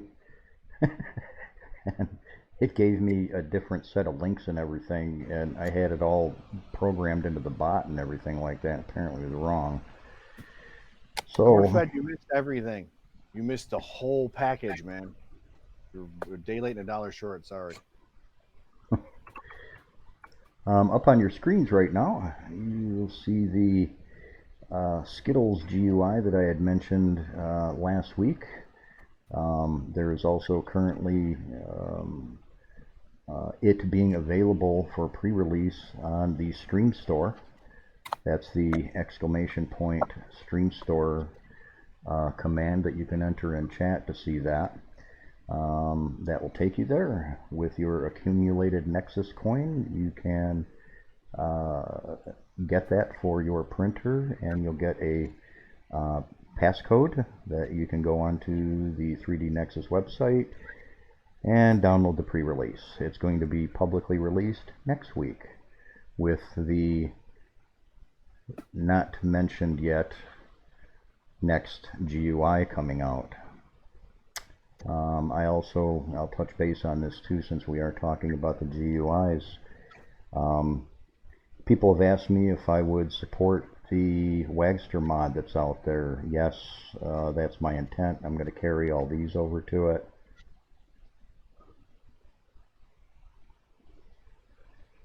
That link goes to a Streamlabs commercial page about setting up merch. No. It wasn't for me. I don't know. What the hell? My keyboard just went out. I like Mike's. See DOS. See DOS run. Run, DOS, run. Bullos, if you have a Streamlabs account and you are an administrator on your own system or someone else's system, it's going to want to take you to that. I have not been able to work up a fix for that. So all you other streamer guys out there, what are you trying to scam the regular users out of a UI or a giveaway for? You want something bad enough, get a hold of me.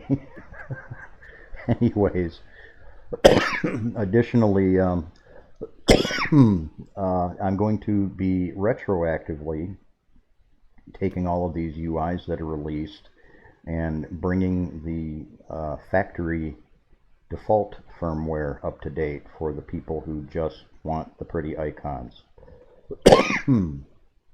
There's been a lot of controversy on the forums and groups today about Marlin 2 again. I'm not going to get heavy into that. I'm just going to say that Marlin 2, if you don't know what you're doing, it's not a good idea to run it on your printer.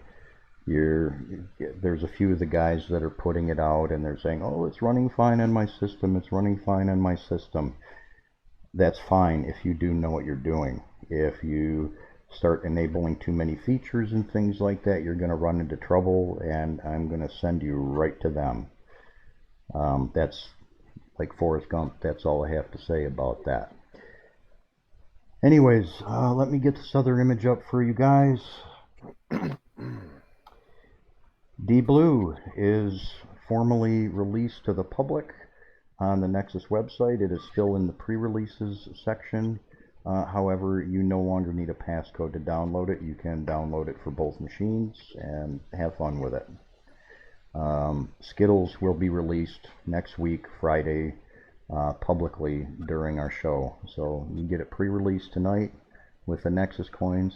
And the other thing we got going, if I can find the right image here, hopefully you guys don't see my screen. No. Oh, all those naked ladies. Oh. No, those are naked orangutans, man. I'm doing it right. I had that much set up and done right for everybody. There you go. There's the easy, simple, not a whole lot to mention 5015 cooling fan upgrade kit that I kind of threw together at the last minute while we were talking about it a week or two ago maybe. And I just went ahead and put the hardware together. I printed up, since I was already printing up a batch of them for the new printers I've got coming in for the demonstrations we're going to be doing, the live assemblies, the live troubleshooting sessions, so on and so forth. I figured why not? We'll put one of these together and give one of these away every now and then. It includes the 5015 fan for that, a remixed shroud that I've been using here and having really good luck with. The shroud, for those who wish to use it without getting the or winning the giveaway, the STL is on the Nexus.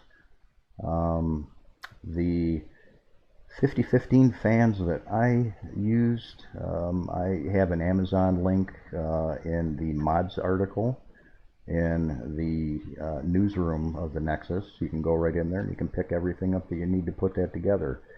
I will warn you, you need to check when you're swapping your fan out. Some fans, depending on the brand that you go with, they are notorious for having their polarities switched. You will have to basically check whether the way it plugs into your system, looking at your old one, make sure red and black are going into the right sets of pins. If you don't, you're going to burn up a fan. Yep, really quick. Yep. Don't ask me how I know. I've got one sitting in the other room because I wasn't paying attention and I thought I swapped it and I picked up the wrong fan and popped it on. So I stuck it in. I'm like, why the hell isn't it working? Oh, that's why. And that smell. Ooh, that smell. Yep. Can't you smell that? I don't have a rock meme right now, otherwise I'd throw and the that. genie escaped. I was like, damn it. Yeah. I don't forget to mention, I mean, if the polarity is wrong, there is a way of switching out the pins on the connector. Yeah, it's really easy. All you need is let me get you on the bigger one there. Yes, it's really easy to swap the pins, but make sure you check. Yeah, look at your old fan look at your old fan first while it's still connected. Okay, don't take it off and just kind of try to go from memory. Look at it while it's still connected, and then compare the two connectors. I always say, and I do this religiously now, is I take a photo of anything before I touch it. You got a camera phone, use it. Take a picture of what you got in front of you, because your memory doesn't always keep track of things. You get betrayed really fast. All right.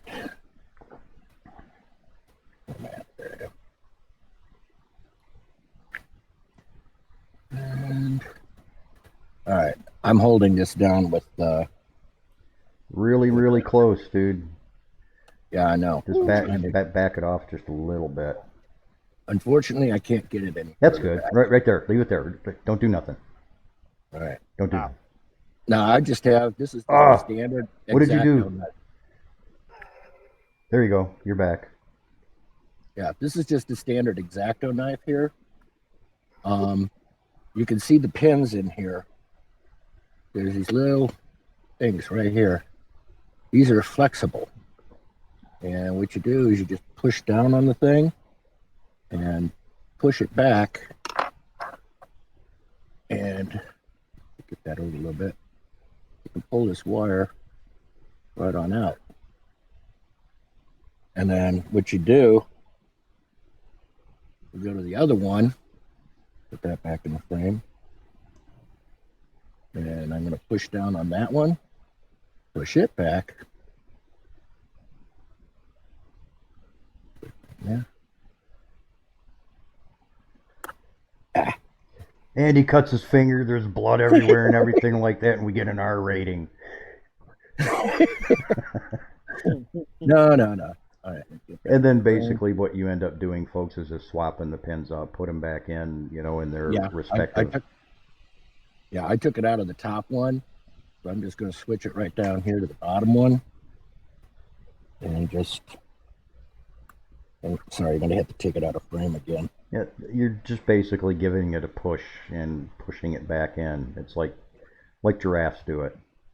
Mike, we'll get back on the Z-banding wobble in just a second here. We're just finishing up with this little snippet right here.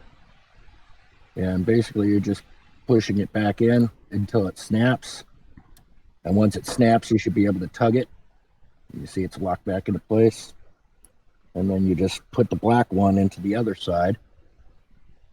Okay. If you look at it, see how it's got the tab that's sticking up? You want that tab to be on top and you rotate it in.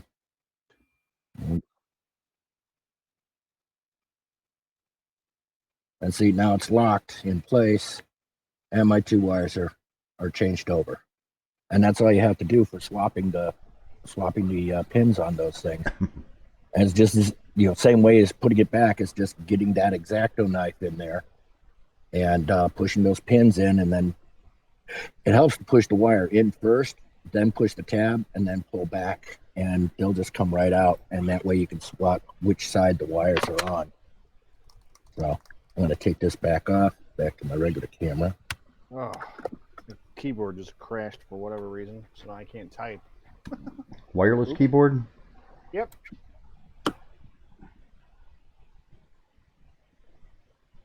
Every once in a while it decides to quit working on me. My Bluetooth. Grumpy, I'm trying to get you a link.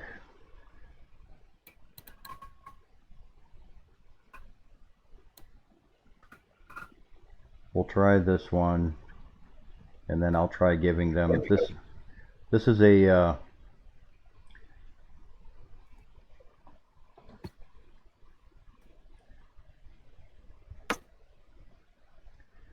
Grumpy, try that link first, and then if that one doesn't work, try this one. Apologize for that, but this is the ticket thing. If somebody wants to show him the ticket command, that's !ticket, all lowercase. You can try that one. I can't, like I said, my typing ain't working. Sorry. Oh, I could get that.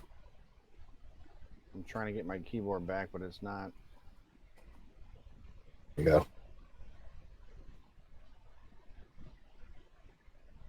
Does blood help with bad disease? Blood works awesome. I've gotten my blood all over it. The coagulation is perfect. Get a little puddle going, prints right on it, no sweat. Don't worry, Bullis. I check before I even put things on there because I do changes and stuff like that all the time.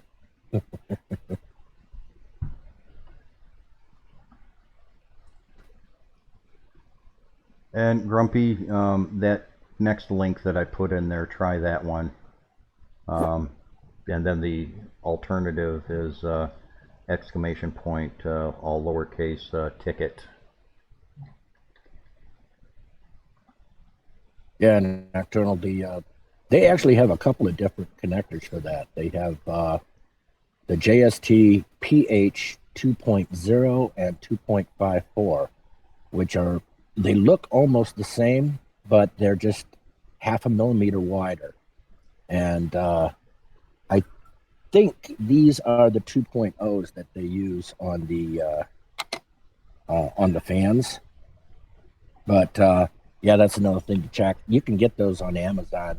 Just you look up JST PH and then the I have a link on the Nexus website for a package of all of the proper JST connectors. Yeah, there you go. Bolos, postage for the prize. It doesn't matter what the postage is. It doesn't matter. Whoever wins it, I don't care where you're at in the world, I'll send it to you. It's not going to cost you nothing. It's on me.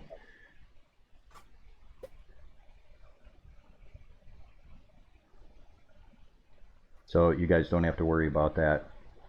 We'll probably be giving some more of them away too, eventually, as well as some other things. Oh yeah, Nocturnal. I don't know whether you have access to Amazon specifically, but we're going to get links for the various types of crimp tools that you need for working with the JST connectors, for the various wire sizes and such. And also, I'm going to put up some links for, or we'll get some links together for the ferrules, which, at least on older printers where the power supply was kind of out in the open, the ferrules make it nice for you twist the end of the wire together, put it in the ferrule, and crimp it down, and that way you don't have the possibility of a little whisker of wire sticking out somewhere and shorting. So yeah, those help a lot, and we're trying to get some stuff together on that so that we can show what tools work with what item, whether it's a JST connector or a the ferrules, and there's another type of plug for like just standard header pins and stuff like that. That has another one. They're the tools have finally gotten pretty decently priced. They used to be, $50-$70. Now they're getting down into the mid 20s or so.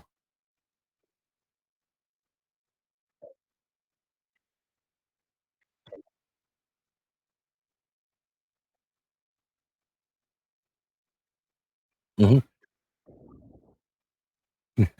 Hey,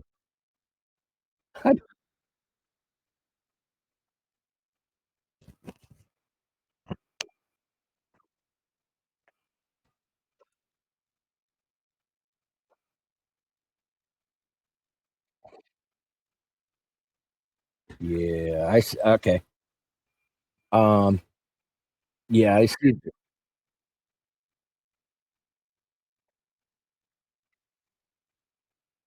the Mike Hunt said a little while back about the Z-banding wobble. People saying to remove the sync belt and removing bearings. Not a good idea, and I'll tell you why. If you remove that link belt that's going in between those, and say for some reason one of them skips, so they're both spinning, and one of them skips a step, all of a sudden your axis is going to sit there and tilt. And the thing is as it tilts, it increases the tension, um, because it's torqued sideways, which means there's more possibilities to skip, and pretty soon it's way out of whack, and you'll totally trash your print. Um, the people that are removing the sync belt, and especially ones removing bearings, it's like, would you trust them to remove the bearings out of your car? No, hey, your front tires are funky. We're just going to remove the bearings out of your car. Does that really work? No.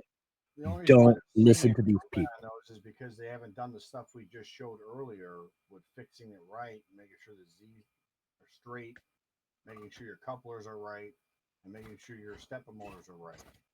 That is the whole chain of events that causes that problem. And them removing that isn't fixing it. It's just getting rid of the bind because it's not set properly. So no, it's not a good idea to remove them at all.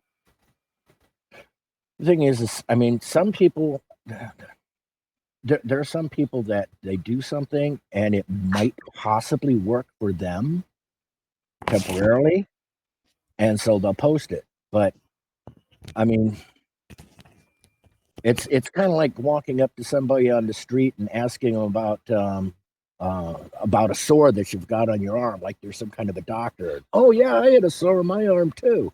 But are you really going to take like medical advice from them? Some of the people that are doing stuff with these printers, they're doing things that might possibly work in their situation, but they're not engineers. Some of them don't really know printing all that well. It's hard to tell right off the bat. Some may, but the link belt across the top is to keep the two Z rods synced together. I mean, that's exactly it. It's sync. It's to keep them together, moving together. You take that sync thing off there, well, now they're not in sync anymore. Now they're just another has-been boy band. Sorry. But yeah, I would not.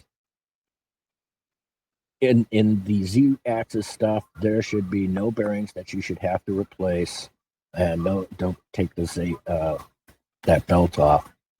And don't mess around with the belt tension too much on it either. A lot of people I know want to try and keep it like a rubber band. That's not the intention of that belt. As No, long it's as that just belt keeping. has got a grip on that gear, that's more than enough for what you need. It doesn't have to be like a banjo tight belt. It just has to be enough so it doesn't let the other motor drop if something happens. That's all that's for. It's to keep it in sync. Yep. Not to be stretched apart. So don't loosen up the screws on top and move those plates out further trying to get that belt cinched up either, because then you're gonna bend your Z rod and cause you more problems. Yeah, and sometimes the people that are doing this type of thing, they have a bent Z rod. And if you take them out and you put them on a nice flat surface like a marble tabletop or something, or a countertop, and you roll them, they'll start wobbling up and down and stuff. And if they aren't checking it, if they're not looking for that, they're just, oh well, I'll just remove this. Well, like I said, they're gonna see improvement because they didn't do any of the other fixes they should have done. Is the whole point. Bottom line is, don't take off the stuff thinking it's gonna magically fix your issue. You're probably gonna create a bigger problem down the line because it's not gonna be running right. You want it. They're there for a reason. Well, you might end up with something where the printer runs fine for a couple of prints, and as you're removing one of them, you bump it a little bit or something, and now all of a sudden your Z-axis is, or technically your X-axis is off center. Right. And so on one side it's low and on the other side it's high. And so when you try to put your first layer down, one side it's squished into the bed and the other side it's dangling in midair. So it's like, you don't want any dangly bits. We're just saying. Yeah, dangly bits are not pleasant. Oh, Bullis wasn't locked in. Don't worry. Well, that'll do it. I've had things like that when I was trying to get in the Twitch stream. It wasn't logged in, and it was giving me this goofy thing, and suddenly I had some other person's live link coming up on me. I was like, what the heck? Then I finally got it logged in properly, and everything came up proper. And I still can't in chat, so just so we all are aware, I can't get my keyboard to work. I don't know why.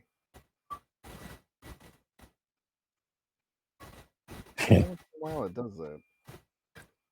I didn't think so. Just keep seeing people giving advice on doing that. Well, I hate to say it, but nowadays, look at how many people are giving foolish advice on a lot of different things. I give a lot of foolish advice if you want some.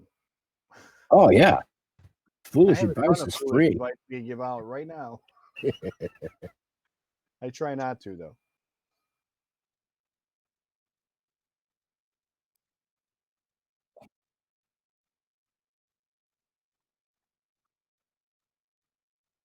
Well, Bullis figured it out on his end. He wasn't logged in.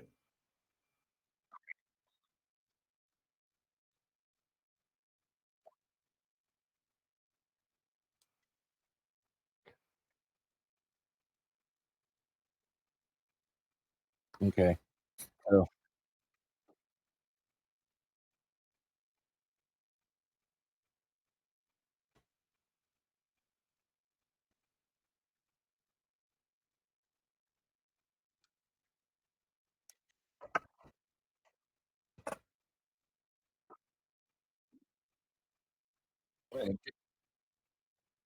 Yeah, just so you know, Fen is still working on seeing if there's any other issues going on with that link. I know Bolus got it, but at least if anybody else is having problems, we are working to try and figure out what may be going on. Again, Bolas? I try not to be quiet. I usually try to be loud, but I don't know. But we were hearing the voice of Fen. Yeah. Well, I had Fen talking in my ear again, so Hey, just Grumpy got his tickets. I can Great. friggin' keyboard to work. I'm gonna throw it. I'm gonna have a Tasmanian fit in a minute. Have you tried swapping batteries yet? Doesn't have it's got a built-in battery. I put it on a charger just to see if it was that, and it's it's just not connecting. It says connected, but it's not. I'm really afraid to disconnect it and try and connect it again because it's gonna be like bad.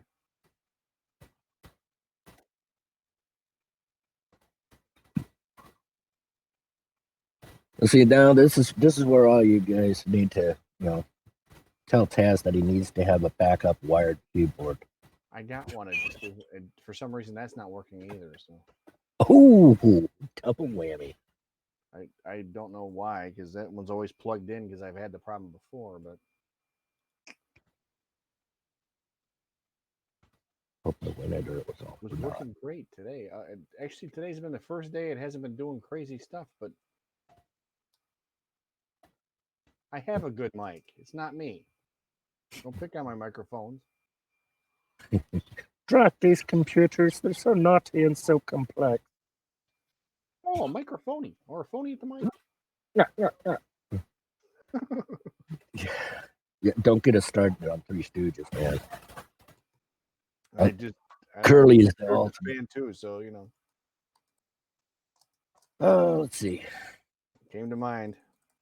Yep. This is not working, and I don't know why. Anyway, any other questions about Z banding? Is it an all boy band or is it a girl band? Oh, never mind. Wrong band. Generation Z. I'm on the X band myself. Sorry. Just to reiterate what Earl was saying earlier, the Skittles GUI is on the pre-release now, and we'll be doing the official rollout next week. And the DiBlue GUI release, it's still under the pre-release folder, but you do not need to have the password to download it. It is ready. Code. No code needed.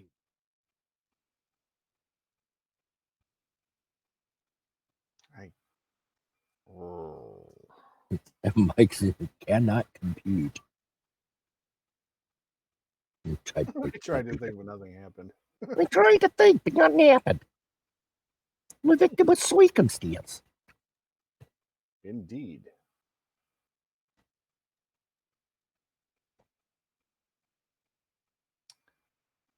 Well, I can't type to nobody in chat, so sorry, guys.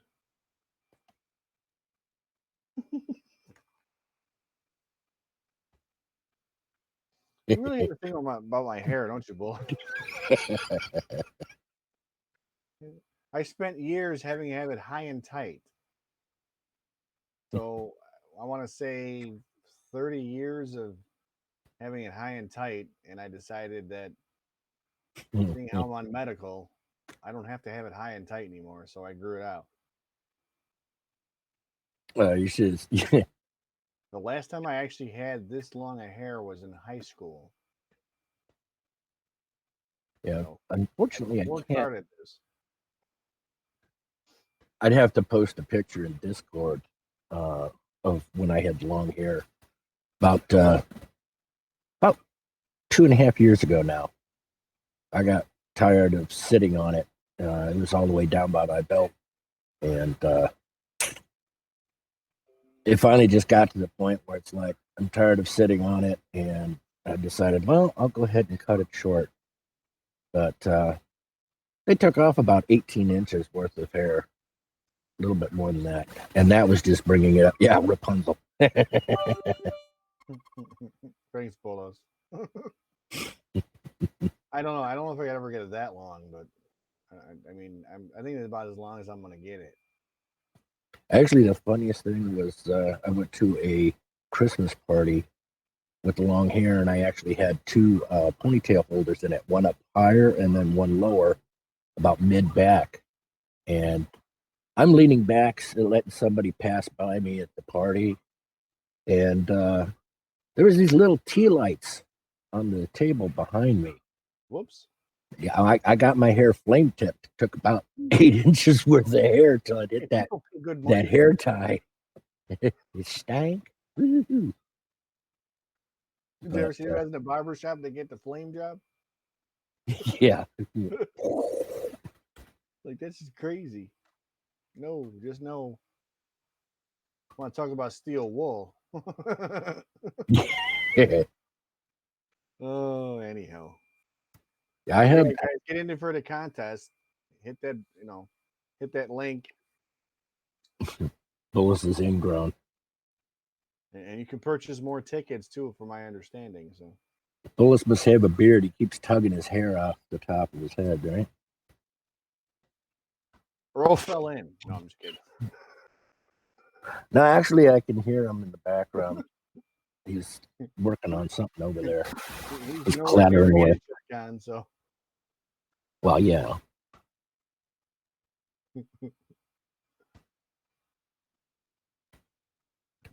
And I can't type, so I can't even send messages. So I'm gonna have to reboot eventually. I'm sure. Yeah, well, it happens, right? Oh, it's the first time it's ever been this bad. Usually I can just turn it off and on and it'll work. And for some reason it's not being cooperative today. Because we're gonna be stuck on this screen until Oler gets back anyway. So I can make faces at you guys. You don't even know I'm making them.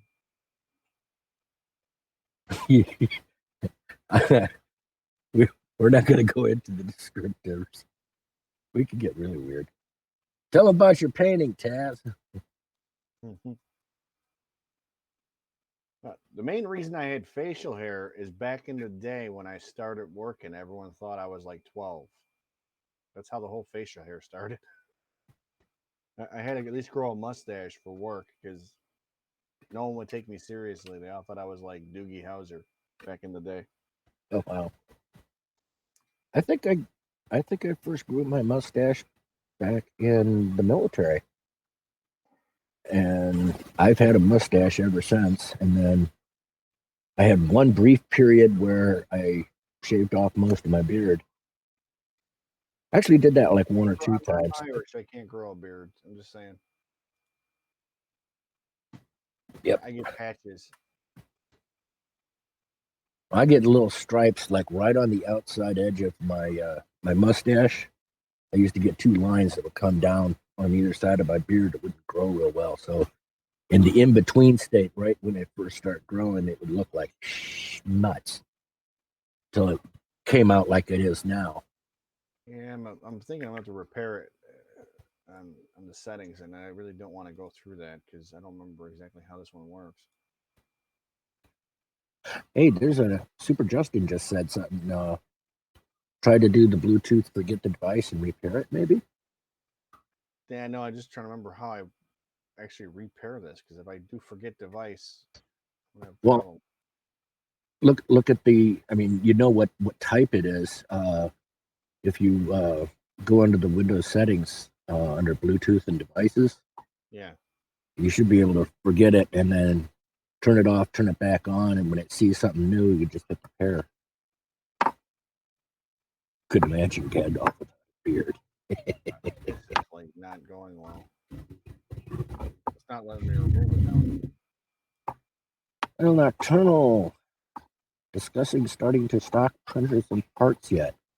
We have done some talking about at least the parts. I'm not so sure about doing stocking printers. That's something we may look at. but there's other things that are going on in regards to that. But we are thinking very seriously about stocking parts just to have some here and be able to ship them out from the United States to different things. I mean, we're located in Pennsylvania, and we have a fairly good central location for getting things out, at least in the United States, in just a couple of days. And of course, there's the option of shipping outside of the U.S., but of course, that might take longer, depending. But it is something that we have been considering as a possibility. Depends on how things go. Design my own printer. I could design my own printer, but the problem is it would end up being quite a bit more expensive. Yeah, it's Probably not going to be cost effective, unfortunately. Yeah, and that's the biggest thing. Maryland. Like some of these guys do some really nice looking printers, but they can't offer you a real price on it that that's attainable because it costs them money to get the parts. So, and you don't want to use the cheap ones. Well, I mean, part of the thing is, you're going to have to get any kind of a deal on parts. You're going to almost have to get everything from like, Alibaba or something like that. And, to get that type of stuff shipped over here, that's some extra price. And of course, the amount of time and stuff. And some things, trying to source it locally, it's going to cost just as much, if not more. And then, of course, there's time. I'm not going to sit there and build printers for free. Right. Especially not when I got a nice paying job. It's like, yeah, they can't pay me enough to build printers. Sorry. Frustrated with this damn keyboard. Oh, wow. 3D Creations is in PA, too. We're in South Central PA. There's Grumpy put some stuff up on Discord. He did PPE stuff, which is cool. Great. Yeah, good work. Looks good. Can you pin the list? That's the only thing annoying about those is you can only fit two on the even with the artillery, you can only fit two of them on there. And I could fit them two onto an ender too. Figure that one out. But I can't put any more on the artillery, which is a bigger plate.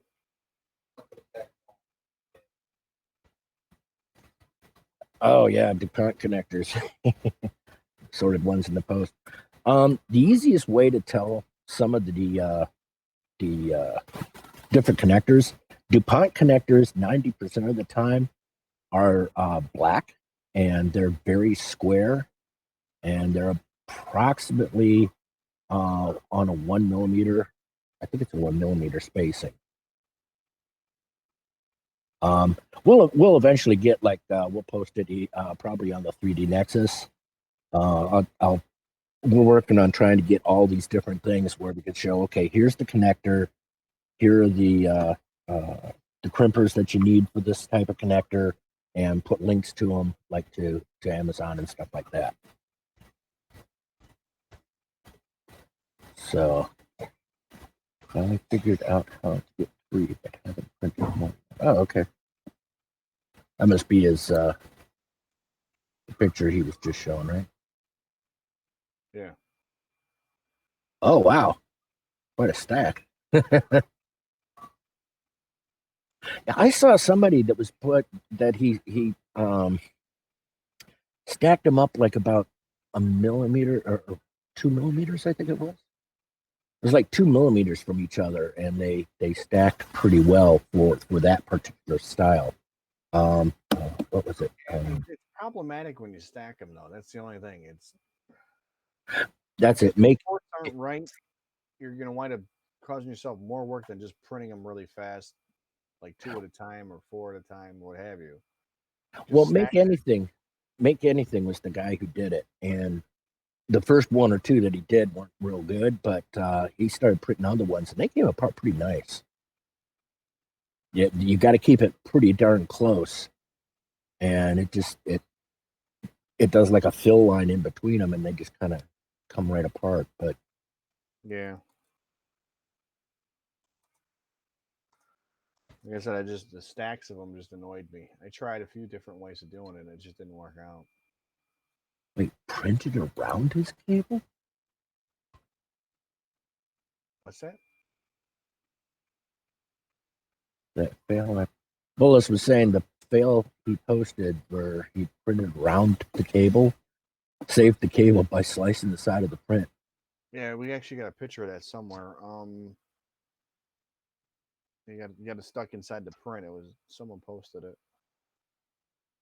I'll have to take a look at that. I don't remember where it was at. So, what do we think about Gantry Supports? I have a set on one, and I don't have a set on the other, and I don't see a major difference. The biggest time that you would need Gantry Supports is if you have to put your rolls on top of the printer, like if you're mounting them onto the top rail of the artillery. That's when Gantry Supports might be beneficial. For the most part, it doesn't need it. We've got a little rack that hangs above it, and the spools hang on the rack and then just feed right down to the printer.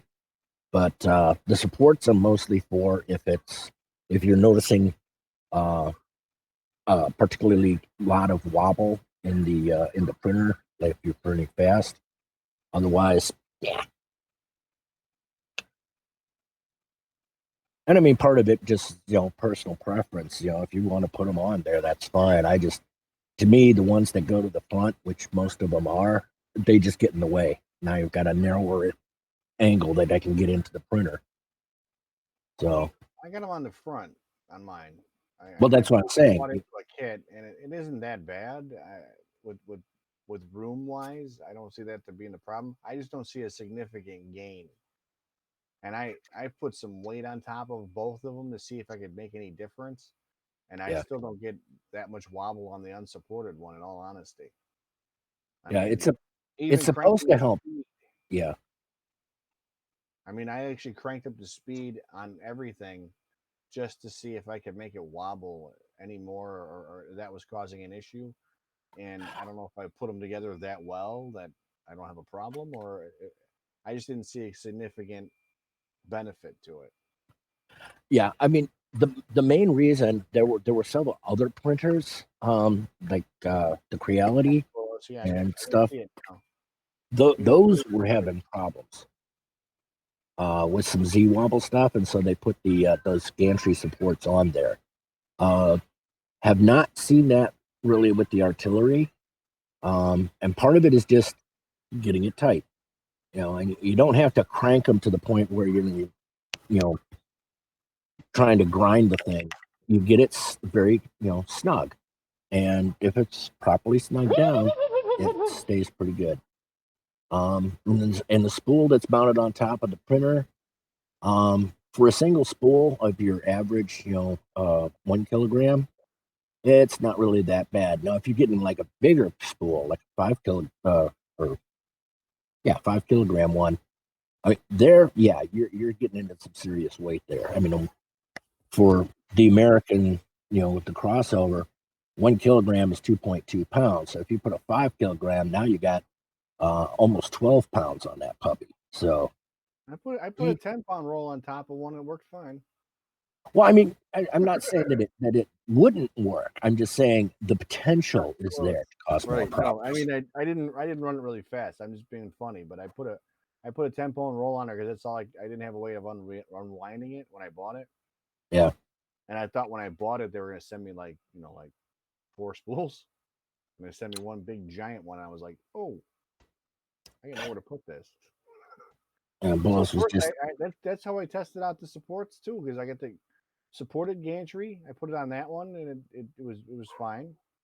And then I put it on the other one, and it still just did just as well. There was no banding, so that's why I was surprised. Yeah.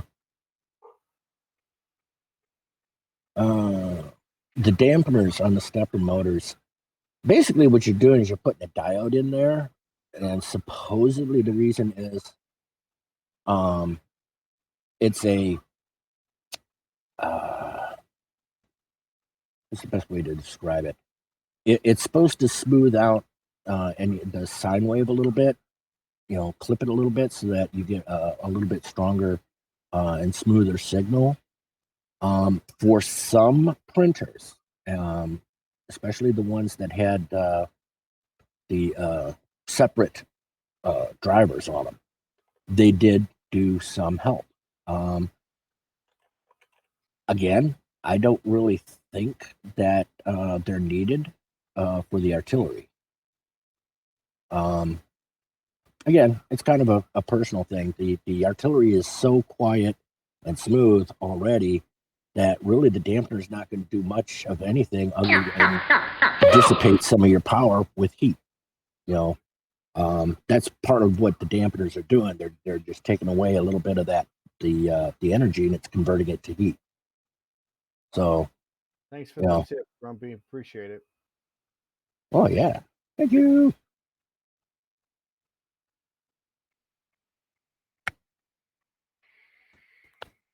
Dampener that goes between the frame and stuff. Not the electrical type. Oh, okay. He's not talking about the smoothers. He's talking about the dampeners. Okay. The metal with the rubber in between. Okay. All right. The stepper, and then you attach it to whatever the stepper's attached to, the dampener to keep the vibrations from the stepper motor going into the frame. Yeah. I mean, there are things like that. The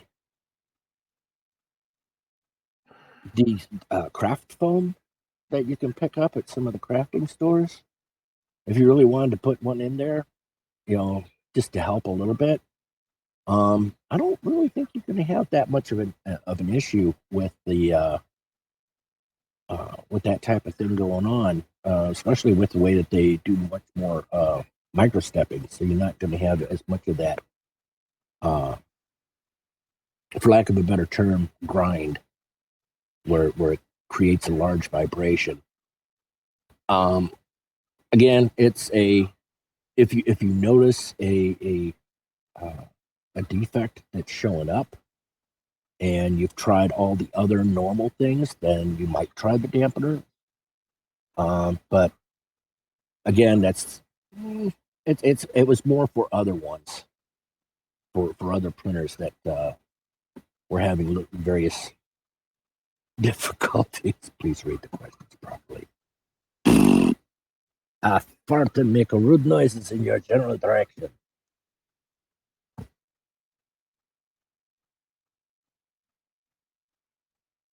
No, it's all right. Don't worry about little language barriers. We learned something about both things, though. So, yay! And and there's something else too. Bowles is absolutely right. A lot of the fixes that are still being bandied about on a lot of the different forums and lists and stuff are things that were originally done on older style printers that didn't have some of the newer software and some of the other, the improved quality. I mean, there were some printers out there that were loose and stuff like that, and these were fixes that sidestepped those problems. But they don't really need them too much anymore, unless you have, you've gone through the diagnostics and found out that, hey, this is not working. I've tried this, I've tried this, I've tried this. Then yeah, you can probably go and, if you can put your finger on top of your gantry and move it back and forth with just a fingertip, yeah, there you might need to. I'd tighten things down first and see whether that corrects it. But there's always the possibility that it got knocked and the screws have gotten loose and you can't get it any tighter. Then okay, yeah, that might be a good time to put the gantry things on there.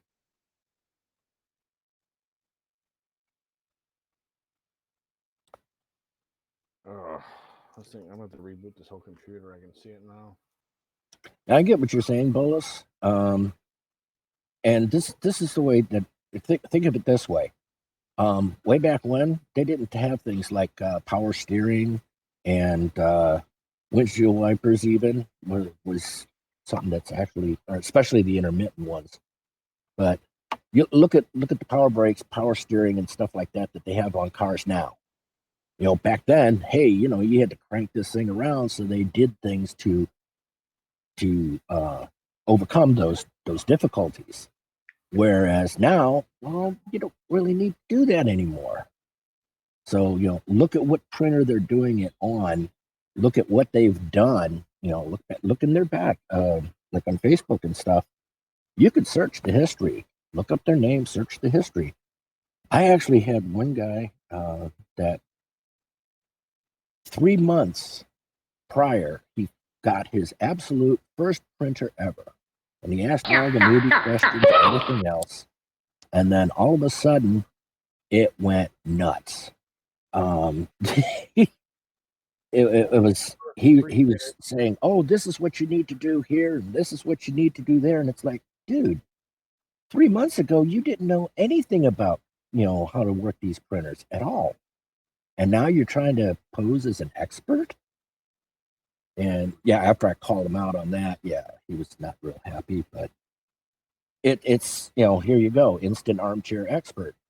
He read a book or read a couple of posts, and suddenly he knows everything. It's like, oh wow.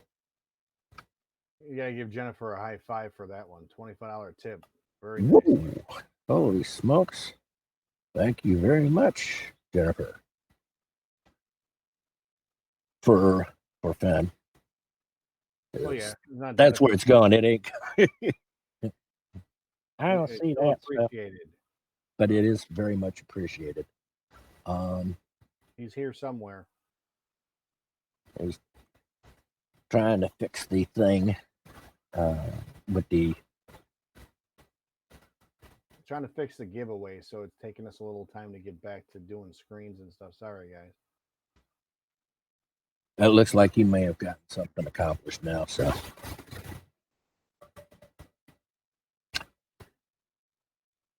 Yeah, and that's a good idea, Bose.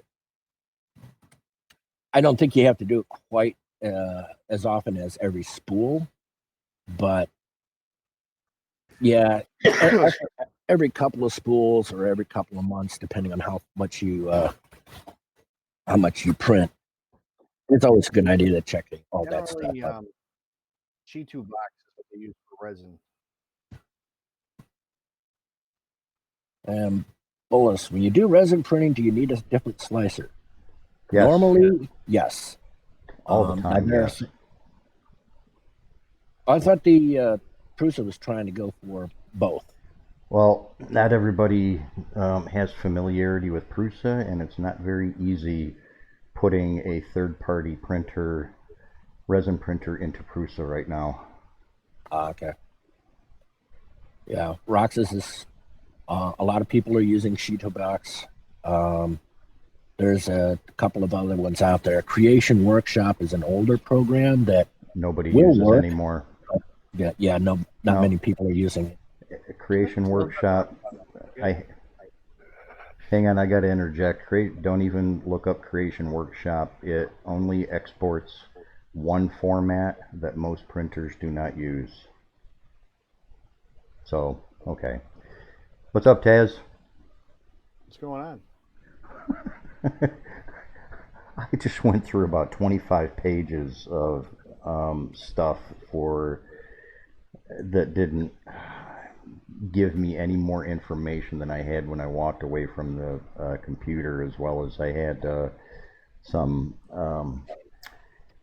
Facebook whininess to deal with that I figured I'd better address now, otherwise it's going to blow up on me later. Apologize for that, folks. The giveaway feature that we've been running is newer to me, and just before I started the stream up, I had it all set up and ready to go. I had already tested it and everything like that, and just before I fired the stream up after rebooting, I had a software update, and things changed. So I don't like being blindsided like that. So, but it's Friday night. And you've gotten a few tips from some wonderful, generous people, so just so you're aware. We did thank them Really? accordingly, but Here, let me go to that screen so I can see for myself here. Leaderboard. I know because you you missed guys. your animation and everything. So Oh, that's see, look, Grumpy dropped us 3, Mhm. and Jennifer Burnside dropped $25. Cool, appreciate it. I thought you might enjoy that, seeing how you were away. I should go away more often if people are going to start doing that. I'll leave. No, I think everybody needs me here. Well, we were kind of stuck on a screen, so what is that?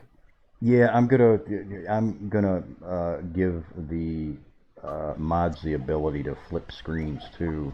That's in the future. Like I said, the whole OBS software and everything, I used it for a long time, but it's been a Have a good night, Grumpy. Thanks for hanging out with us. yeah. Hey, thanks for coming.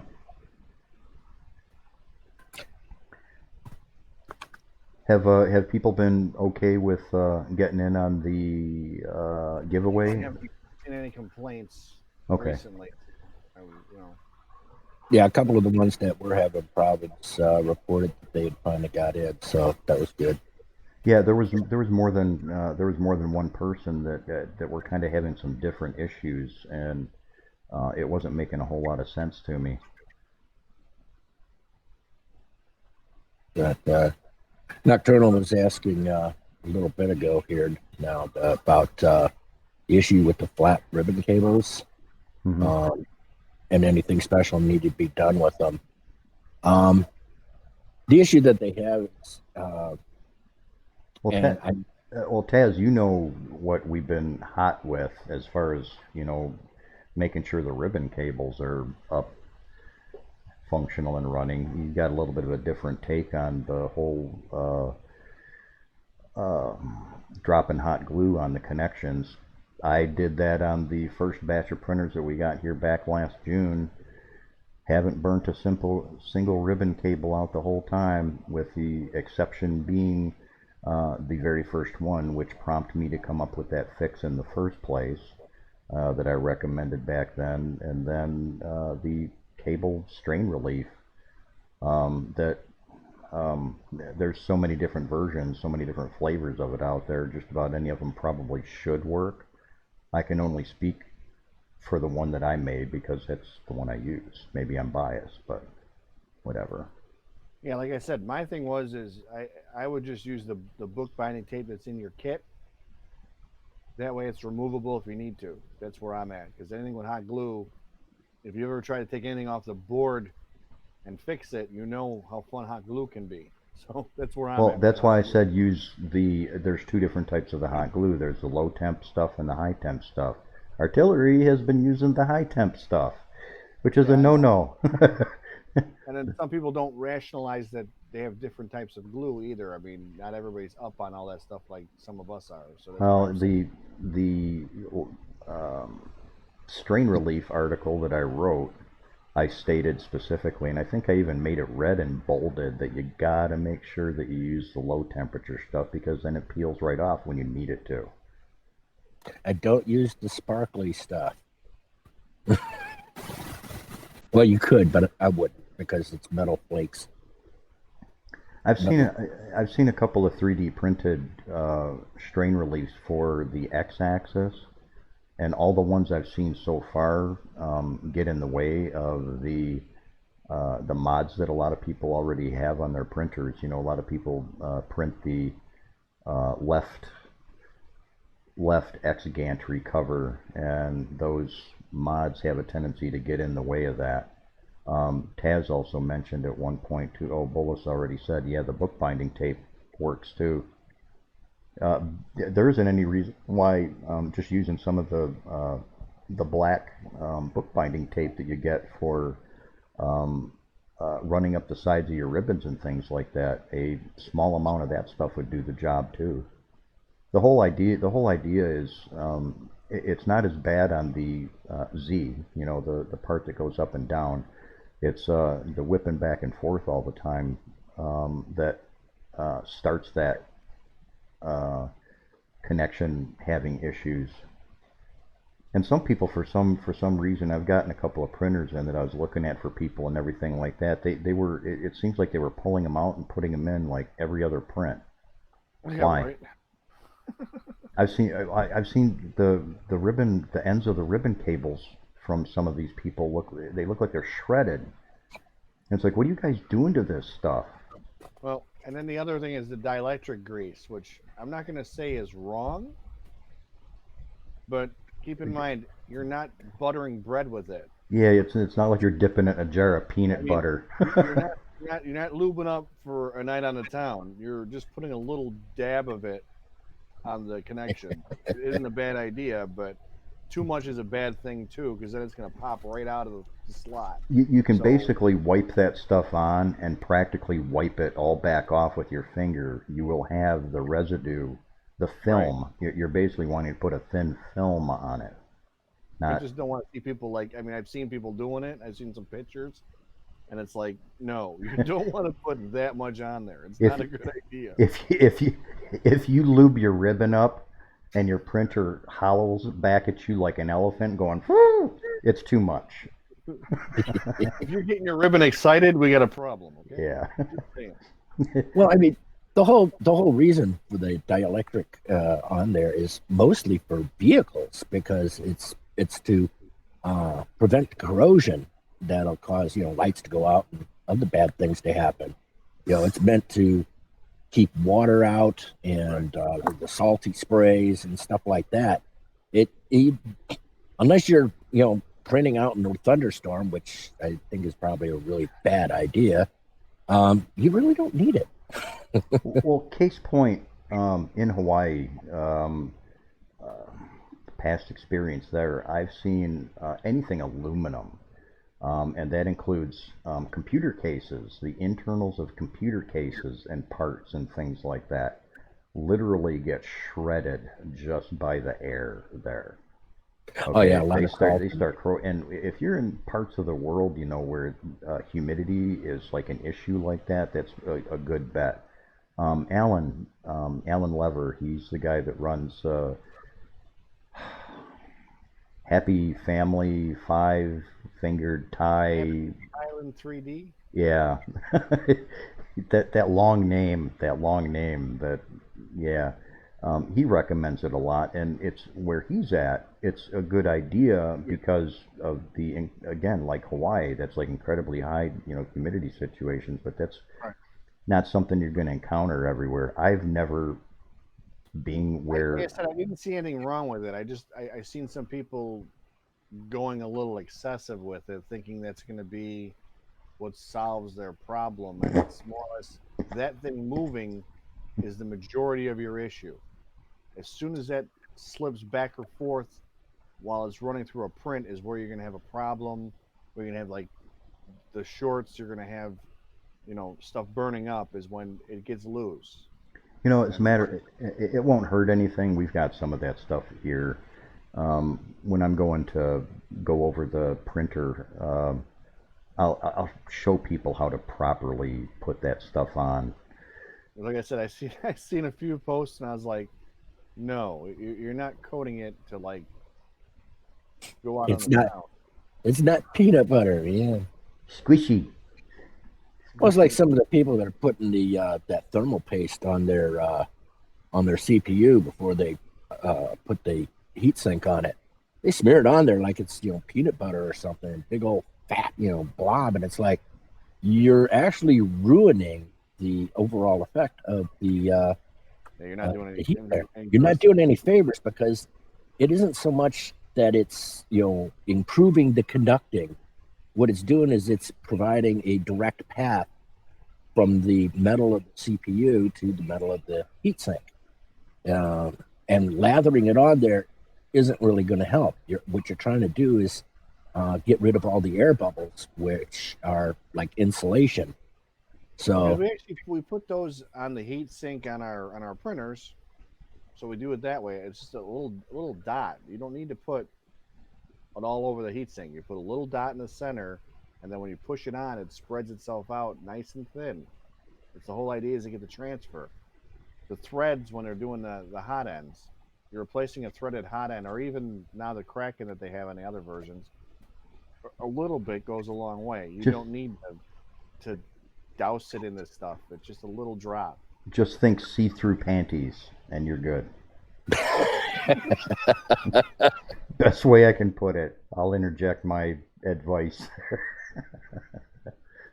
And just you don't. I mean, guys don't understand what the process is. Actually, adding more actually decreases its use. It doesn't make it as effective. Yeah. The more you put on isn't the better. It's the exact opposite.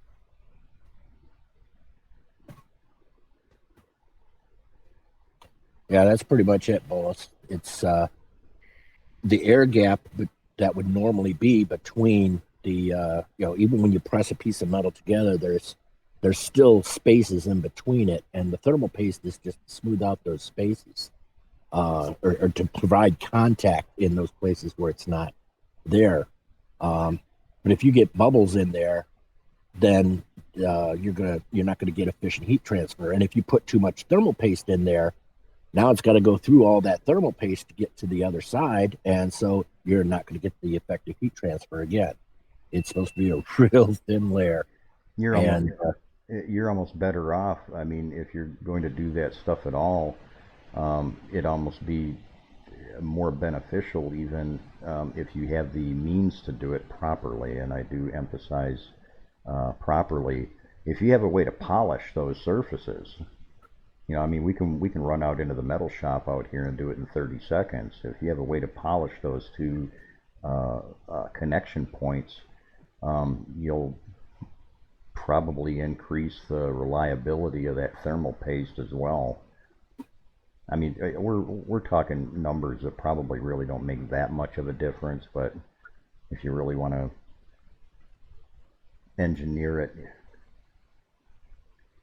As far as PLA getting moisture, I have high humidity here in Chicago, and if I leave it out too long, it'll absorb a good amount. I have had issues with it leaving it out. Not a lot, but it's enough sometimes to screw up. If you're going for a particular good print for something, it can throw it off. So generally, keeping them enclosed with one of the packets will work. I have a dehydrator I use on occasion when they get bad, mostly for my TPU and my PETG, because those soak up like crazy. So I usually dehydrate them before I even decide to print. And these guys use the storage boxes for all of their filaments. That's way beyond what I'm willing to do. So, well, case point. Explain that aspect of it. It's not so bad in here. I use these in all of the filament storage boxes that we have because we have a lot of filaments. And just the ambient humidity in here is about 36%. That's kind of average for around here. And a roll of filament sitting out, just, out, it takes about 2 weeks for it to get squishy, being out like that. Now, after that'll also require in the setup that we use here, it takes about a week for it to equalize back out, but that's also taking into consideration that the rest of the rolls of filament that are in the storage are also kind of helping draw that out and kind of help equalize it a little bit. And we use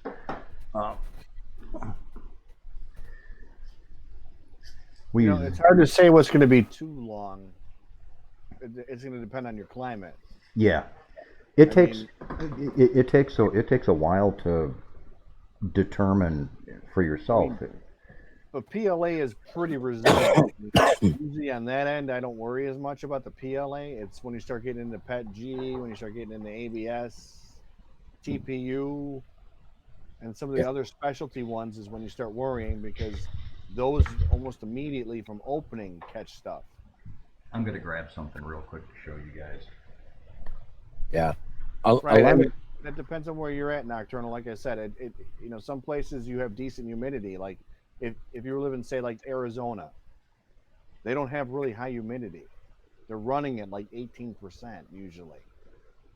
Sometimes You leave even less. your stuff out all day. I mean, no one's gonna care on that level. It's when you get like into the different climates where you start getting the humidity where it's getting up into the 30s and 40%, you start having a problem. PLA is a gateway to more acronyms. It definitely is. Plastics can be fun.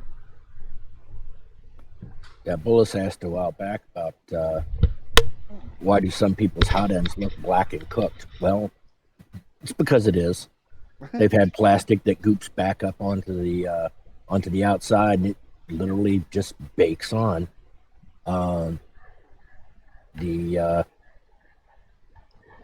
It's basically just keeping your tip clean, man. I was watching something about guys printing, and I'm looking at the hot end they got, and it was for a business, and they're using like a high end hot end, and it's just caked in filament, and they're just running this thing, and it's like, why is it like that way? Because over time you get a little bit throwback, and you don't clean it off, it just continues to compound. So usually about every 5 or 6 days, I'll go through, heat up my hot end, and I'll brush it off with a wire brush and clean it up nice. Obviously, avoiding your sensitive wiring, but I'll clean it off really good because I don't want to see it blackened and burnt like that because it kind of bothers me. It's one of those pet peeves. I wish But I could. I wish I could talk like Peter Griffin for a second. You know what really grinds my gears right, is how dirty some of your poor wives, man. How dirty the freaking hot ends are on some of the printers that I've looked at. What are you guys doing? Just like or they that. get leaks. They don't realize they got a leak and it gets all over the top and they ain't paying attention. And then they're like, "Why is it dripping on my prints?" Because you got a leak that you didn't tighten up. You didn't heat tighten your nozzle, did you? Well, some people I've seen they get strings, or they're having trouble with strings and things like that, or the first layers that are kind of bubbling up like afro 70s afros and things like that. And Taz mentioned using a wire brush. I made the mistake one time of not waiting. And this was a long time ago. Give myself some credit. I learned my lesson. I used a brass wire brush on a hot end while it was turned on, and that brush, the little bristle, just happened to sneak right in at the right point Oh, and shorted out the thermistor. Okay, and the little poof that you guys have heard about, I got a little poof. I never did that again. And what I did and what I prefer to do, those microcloths. You fold those microcloths up, and I mean, you get them for cheap with your hot, and you can take that microcloth and bunch it up a couple of times, and literally just it's like you're polishing your knob, guys. It well, see pulls now, in. not in the big worry with the newer ones though. The newer ones actually have the cartridge Yeah, inside, so yeah, you're yeah. not you get that. You're not talking about the wire thermistor hanging off the side. And I get rid of those from day one, anyways. I put the hexes in those because I don't like them little glass beaded ones because they Yeah. drive me nuts.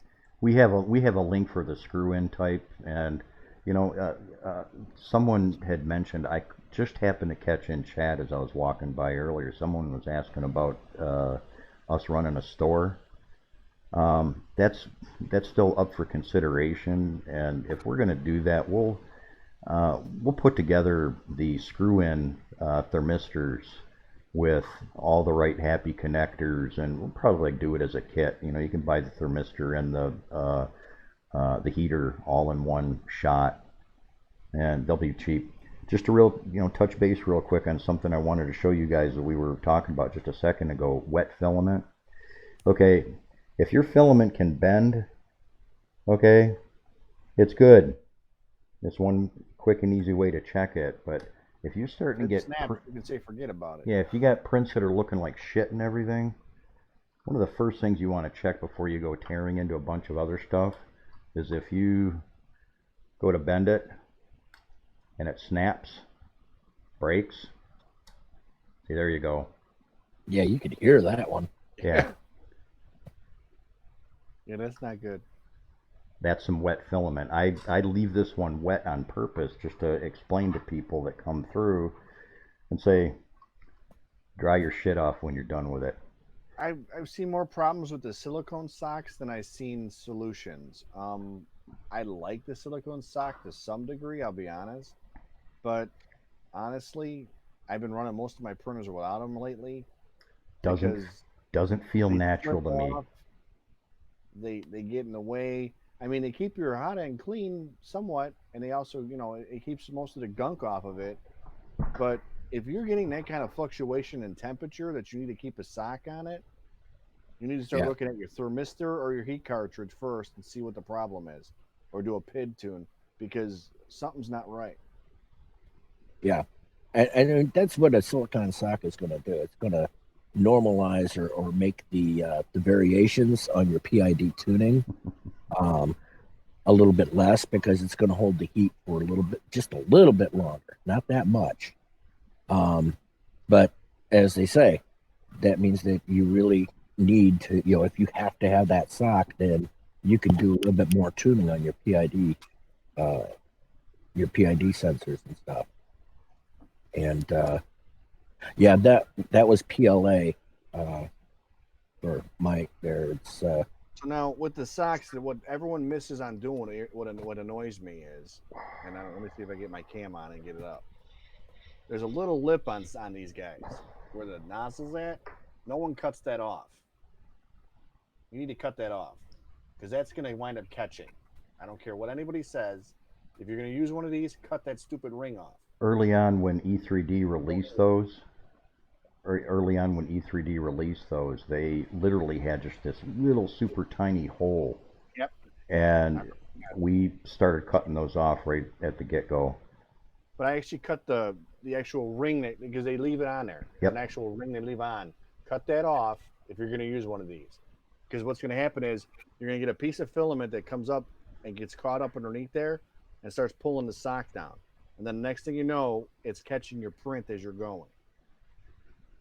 So if you're going to use one, at least cut it off. In other words, don't go into battle unless you circumcise that bitch.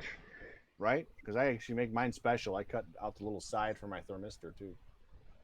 just be like rabbit, we snip the tip. Oh. And I've been playing with making my own just because I was bored. That's one of the little printed molds that you made for it and everything? Yeah. It worked. I didn't like how they turned out, but it worked. Yeah, and you guys, you don't have to get anything special. You can go to your hardware store or your automotive supply and just get like the Permatex red, the high temperature silicone. Whoa, my dog just did it to me. Oh, you happy little old girl, you. I got to open a door, folks. I'll be right back. Wow, man. And yeah, see, I've ran into that corn fed. I've ran into where I wanted where it got up underneath. I mean, it came off easier because it's kept the heat in there so long. So that is a benefit on itself. But the problem is if you don't catch it and it gets a buildup inside there, then it's going to catch your print. And now you have a bigger problem because now it's going across and pulling the sock down as it's going across your print. And you're like, what's going on? Why? Now you have to start all over. So that's why I just kind of stopped using them because I found that after a while, I'll get stuff up in there and then it'll start sliding off. Or they don't get burned because obviously silicone doesn't really burn per se. But it gets like, I don't know how to, like floppy. It doesn't have as much rigidity as it originally had. And then they start slipping off. So I kind of stopped using them after that. I was like, well, I just did a really good PID tune on my printer, and now I don't have the fluctuations like I had before. And then another thing is make sure that your fan. Everyone likes to upgrade their fans and change the way it works or what have you. Make sure it's hitting the nozzle and not your block. You don't want any air hitting your block. And actually, it shouldn't even be hitting your nozzle. What's that? I said, actually, it shouldn't even be hitting your nozzle. It should be like just below the nozzle. Right.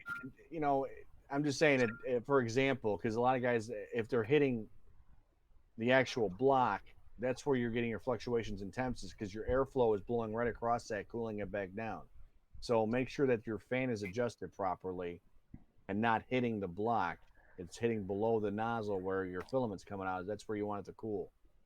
So that's another thing. Oh, yeah, that was something I wanted to mention. It was CNC Kitchen. Just fairly recently did a whole series on the difference between using vacuum to try and dehydrate the PLA and various other things.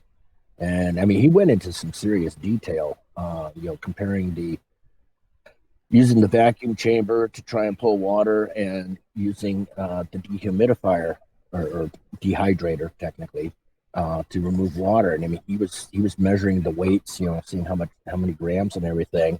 So I mean, if you want to see a fairly decent video on that whole process. Now he could have taken a little bit deeper. I mean, there were several things that were brought up in the comments a little bit later about not just pulling the vacuum, but putting a desiccant in there as well, so that the water had somewhere to go, the moisture.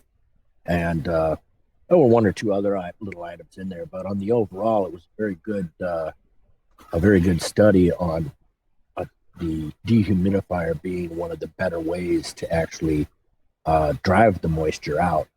And he had some interesting conclusions, and somewhere between 25 and 30% humidity was, or 25 and 35% humidity was about the max that you wanted to have for any of your filaments, and most definitely on more of the exotics, the ABS, the nylon, because those are extremely hygroscopic, as in they love to suck up water like crazy. There's hygroscopic and hydroscopic, and I always get the two confused. I'm not a scientist. Yeah, I think it's on TV. I'm a rocket surgeon. Leave me alone. Yeah, it's always better to try and keep your filament as dry as you possibly can, and especially in damp areas, like coastal areas. Like if you live in Maine or along the east or west coast, Florida, obviously, parts of Texas. Actually, Nocturnal was mentioning Maryland. You got the bay right there, and so you get ocean breezes that'll come right up there, and they're just laid with tons of humidity. So in that case, the sealable containers, I think we put a link on it, one of the previous video feeds that we did. We put links on there to I mean, they're great little containers. They're only they're less than $25. They're the ones that we use here. I think they're like 72 gallon. 72 gallons. Oh, 32 gallon. Okay. But I mean, they're a good size. They're a size of, like a good size cooler. And we can drop, 15. Yeah, 15, 20, depending on the size. The 32 gallons will hold like about a 10 to a dozen. And then the 72s will hold like a lot more. Yeah. And then you just, you put a humidity meter in there, like Fan was showing you earlier, and put in one of those little desiccant things, and those are nice because they change color. When it's still good, it's one color, and when it changes, when it turns orange, you just plug the thing into the wall, and it'll dry out over the course. We actually went and got a couple, so that if any one of them gets to the point where it's like, I'm not absorbing any more moisture, we plug it into the wall. It heats itself up and dries itself off, or out, and then we have it ready. It goes orange or green. Yeah, that's what it is. Yeah. Let's see. Someone asked just a minute ago here. PID tune versus auto PID tune was the next question, I think, in the line. Oh, Same result, basically. I mean, you can go through the hassle of doing it yourself. The common or the average um, cycles that you put it through, a good average is 10. The advanced firmware that I put out, I have it cycling through and doing 10. If you do it manually, it's probably a good idea too to do that. I mean, you might get away with less, but I usually run about 8. I'll be honest. I run about 8 of them. That's well, right. Because I'm impatient, but well, I know that's there's a the little reason why. Swiss girl. There's a little Swiss girl. I can't even pronounce her name. She does 9. So yeah, it's for some reason, for some reason, when I was first introduced to it way back when, I think it was Tom Sandlander actually was one of the earlier videos I watched on it, and he he does everything in tens though. I mean, he's only 10 inches tall, so he does everything, and it's all metric to him. So I like keeping it even. That's why I do 8. well, Yeah. isn't 10 even too, or is that you're looking at it as two fives? Well, 5. If it's a 5, it's not an even number, so 10 wouldn't be even for me. I'm sorry. You're going by twos, I guess. Yeah. Okay. Just real quick, just to derail just for a second here. We're at the last leg of the stream. Then we're going to go into after hours if you guys are up for it. There's a pretty big handful of people that are watching. You may or may not be aware that we're doing a giveaway for the little 5015 cooling fan upgrade that you're looking at in the screen right there. Right next to Gandalf. You if you've been watching, you've been accumulating the free Nexus coins, and you consequently use those to purchase tickets. Doesn't cost any real money or anything like that. You've been getting the coins for free. You'll go to the giveaway link that the bot just put up, which should work.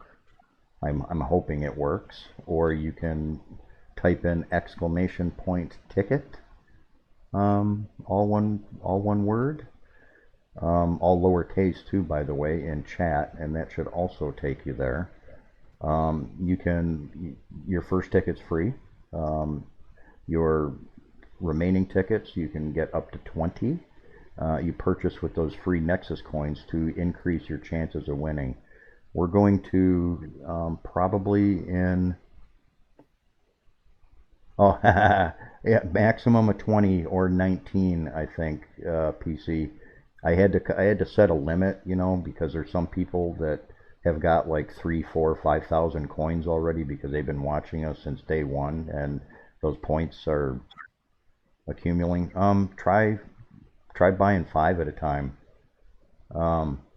Either that, or it depends on how many coins you have. Point is we're going to probably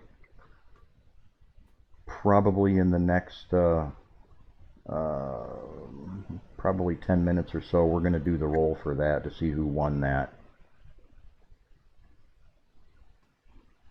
Well, real quick, while everybody's watching and everybody gives me, if they'll give me a second here, let me make sure that it didn't swap to some old settings. And I'll go back and I'll check that for resets to make sure that everybody can get up to 20.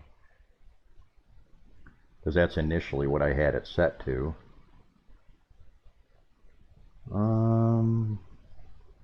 And it won't let me, not without shutting the giveaway down, it won't let me edit it without doing that. So point is it's been running that way since the beginning of the stream, so whatever the maximum that it's going to allow you guys to buy, that's the maximum anybody's been able to get.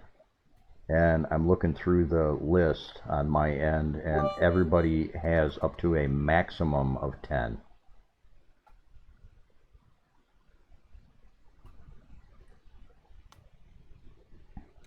Yeah. Bullis asked about whether printers prefer summer or winter to print in. Depends That's on a your tough one. depends on your ambient temperature. Really, it's whatever temperature that you've got. Now, a lot of people notice, um, hey, right around November or December, my prints start looking shitty. And then maybe about May or June, they start looking better and everything like that. And it's just, if you've been doing this long enough, yeah, you can attribute that to your ambient temperatures, wherever it is that you're doing your printing. I see some guys, they run their printers out in their garages and they're wondering why stuff's not working when the temperature goes down to 30 degrees. Or they're not releveling their bed when the temperature swings. That's another thing. I found using mine, if I get a weird swing in temperature, I need to check my bed level because odds are it's not where I want it. Well, Oddly enough, it makes a little bit of a difference if you get a spike in temps like we do here in Chicago every 5 minutes. well, something else to think about too is in the wintertime, because it's so much colder, generally the humidity also drops. So yeah, you've got lower humidity, so your filament is going to be happier. But any random breezes that blow across your printer can, as you say, change your bed leveling because the metal's going to shrink, and a cold breeze blowing across at the wrong time, can, especially like with ABS, can cause it to just yank right off the bed because plastic's cooling off too fast. So on the one hand, you got the temperature is better in the summer for the overall printing, but your humidity is higher, so you got to make sure that your filament's dry. In the winter, it's better for the filament, but if you get random breezes on your printer or you're out trying to print in the garage or something like that without a shroud or a shell or something to help keep the heat in, then you're going to have that difficulty. So a little bit of both. I guess technically, fall and early spring, when you're at the cusp between the two, We are don't probably get those, best. so I'm just gonna Yeah, put that I out. know. We Yeah, skip. We go from summer to winter. There's no in between. Did Grumpy leave earlier? Yes. yeah. Okay, Yeah, yeah, he sent some pictures up. We'll catch him next stream. He sent some We were pictures. talking about it, but we couldn't show them. Oh, I apologize for that. We'll catch him next stream for that. I did acknowledge that he put them in there. I just Yeah, I'm gonna set you guys up with commands so you guys can flip through that stuff. And just for reference's sake and everything like that, I'm gonna drop these in here. not that I could do it now, anyways, with no damn keyboard. But That's beautiful right there. I like seeing that right now, especially with what's going on in the world right now. the only thing I was talking about with that and the problems I had with it is trying to separate them sometimes because Gotta keep them separated. right, and the problem is some of those files that I've test printed, they didn't put in the supports properly, and they don't work right. They actually fuse together. I don't think it's something laying around I could show as an example. Maybe I do somewhere. I know I was throwing stuff earlier, so yeah, I got something. So printing. Let me get you on a big. Let Save. me get you on a bigger screen real quick, and that way you can. My mouse, my mouse. There you go. Making me a fly in my face. Not anymore. I know, I'm just kidding. Yeah, so I did the ear savers, which you would think would be really easy, right? Well, the guy's file made them so tight that even with a hammer and a scraper, I can't get them off. Oh wow. There's no air support. I didn't check the file. I just kind of printed it because everyone was saying it worked. So I ran with it, and it's like I just made a nice giant ear saver that's going to work for nobody. So, I mean, you got to be careful when you do these, and you got to watch. Yeah, it needs more of a gap. It depends on your printer too. I mean, it might work for one, but it's not going to work for everybody sometimes. So you need to check the files and make sure, and not be lazy and just throw them on the slicer and go, yeah, go ahead. Well, I mean, the guy who make Yes, it's okay.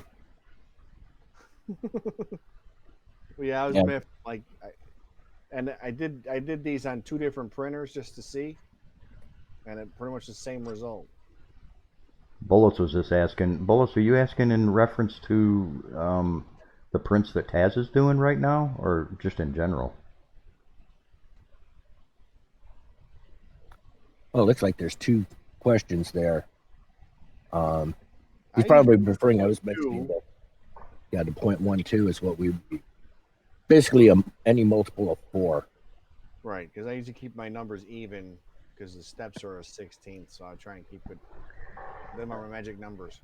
One of the other YouTubers or somebody maybe out there coined the magic numbers phrase or something like that. It was Chep. Oh, in general? Chep coined the magic numbers. Okay, yeah. I usually hover somewhere. God, I do so many different prints. My Right, but my PPE you want it fast and you don't care really about size. I don't mean to interrupt, but yeah. you want to have more or less the fastest print you can get, but you still want it nice. So I stay around 0.2 because of the fact that I know I can get a decent print out of it, and that's where I hover at. I don't go down like when you're doing your miniatures and stuff. You hover down to those lower levels, and I don't go down to that. So Well, if you tune your printer, you can get 020 looking like 016 or 012, and 016 or 012 becomes not necessary most of the time. Maybe in the next 20 or 30 years we'll get teleportation, and during streams we'll be able to bounce into other people's houses. No. Slap. You do it this way. 0.2 doesn't change the accuracy. It's fine. It comes out perfect. I haven't had an issue with the accuracy on the holes lining up for it to work right. So, and that's where I print them all the time. And I've done a couple thousand for the local hospital already. So I've gotten no complaints over the 0.2s and not working properly. Plus, I do have one that's demoed already. Well, So, there is one thing that you got to remember though is, and if you look up most of the websites that are selling filament will tell you all plastic will have a certain amount of shrinkage. Some more than others. ABS is notorious for shrinking more than some of the others. But when you make your print, sometimes you may have to increase the actual size when you're doing the slicing, just to like over a long distance of a part. You may have to make it just a little bit larger so that it retains the actual like measured size. But usually, as far as the layer height affecting the accuracy of the holes, It shouldn't be much if your printer's dialed in. When I make a model and I make a hole that, just say like for a number 5 or a M5 screw, I am close enough. It doesn't matter if I'm printing at 012 or 020. The hole is usually, as far as variance goes, there's so little of a variance. It's not even noticeable, and it shouldn't be. Why can't the old dude be in the middle of the screen instead of the printer? Just due to the nature of how this system works and everything like that, anybody who is co-streaming with me shares a window. Because at some point we're going to be seeing artillery's going to be showing up. We're going to have special guests and things like that. And when you have too many people on the screen at once, it gets a little crazy. To some degree, it's a limitation of the software. There are other options out there for the streaming software that we use as OBS. There are other options out there for getting multiple people in, the windows all at the same time, but that also degrades the quality of the stream. We multi-stream simultaneously both to YouTube and Twitch, And in the future, we may be doing Mixer, which is Microsoft's variation or version of that. Can't have a Three Stooges record. Hey, Super Justin, that's it. You just got the Skittles. I want to bring that up too because we're in just a few minutes here. We're gonna do the roll for the giveaway, and let me get this pulled up too. For those still watching, tonight was the night that we did the pre-release for the Skittles GUI. You've been accumulating Nexus coins this whole time. You can use ! stream store. I'll throw that in just real quick since I'm right here. You can go to that link right there and redeem your coins and pick up the Skittles GUI if you like. Also, I'll laugh in a second. I don't know what you guys are giggling about. You'll see it in the chat. I'm a victim of circumstance. Get out of here. Why you? Wise guy, eh?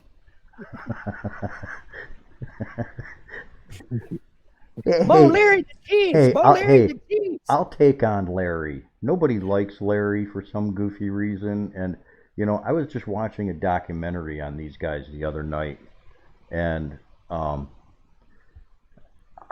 this guy, he got like all 190 episodes of the Three Stooges, which I own too, and the whole time he exclusively watched what Larry was doing the whole time. And I was kind of a little skeptical at first, and I went ahead and I grabbed maybe 10 or 15 episodes. They're not very long, and I did that. And Larry is just as, it's subtle, but Larry is just as visually projecting. I don't know if you want to call it that. Larry's got some hilarious shit going on in the background. If you're always watching Curly or you're always watching, Pickle Puss Mo, you miss what's going on with that. And Shemp gives me nightmares, man. Yeah. I was going to say, if there's somebody I didn't like, it was Shemp. I mean, even Curly Joe was better than Shemp, but Larry, he was fine. Well, Larry was the go-between, though. Larry kind of made it work. Larry made the whole act work because he would he was the straight guy. Okay, I'll give it that. Well, it isn't that I didn't like Shemp. Shemp, out of all of them, probably took more abuse than Curly did, as far as actual physical, if you want to call it slapstick. Shemp took more of the abuse. Yeah, I knew that. Larry, he was a musical composer. The episodes, where he's playing the Stradivarius and everything like that, he could whip that out without even thinking about it. Yeah, I love Larry. Let me up on the screen real quick before I forget. The DiBlue GUI is no longer passcoded on 3D Nexus. It's still in the 3DN pre-releases section of the file resource section. Y'all can go down there and get that if you weren't able to get in on the pre-release last week. There's no passcode for that, but you need the passcode for 1 week up until Skittles is formally publicly released next week. You guys that are installing these, I'd really appreciate feedback on them too. Let me know what you think, especially for you guys that are playing with Skittles and everything like that. There's a little surprise at the boot up screen. And kudos, crackers and coffee to the first guy that makes mention of it on the Facebook groups.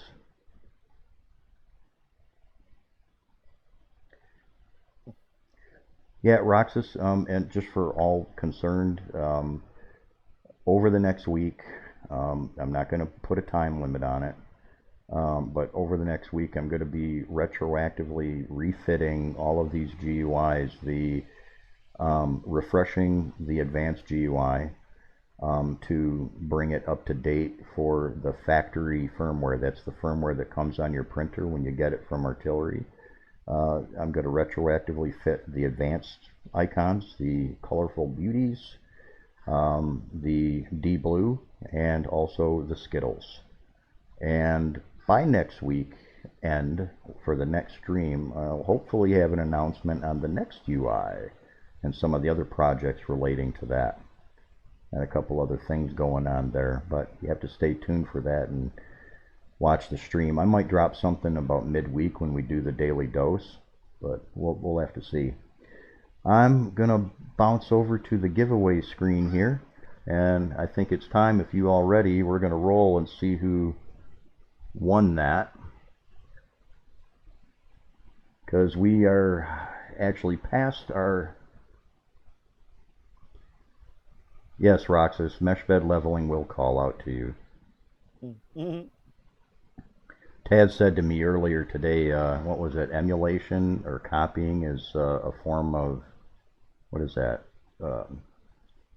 Copying is the sincerest form of flattery.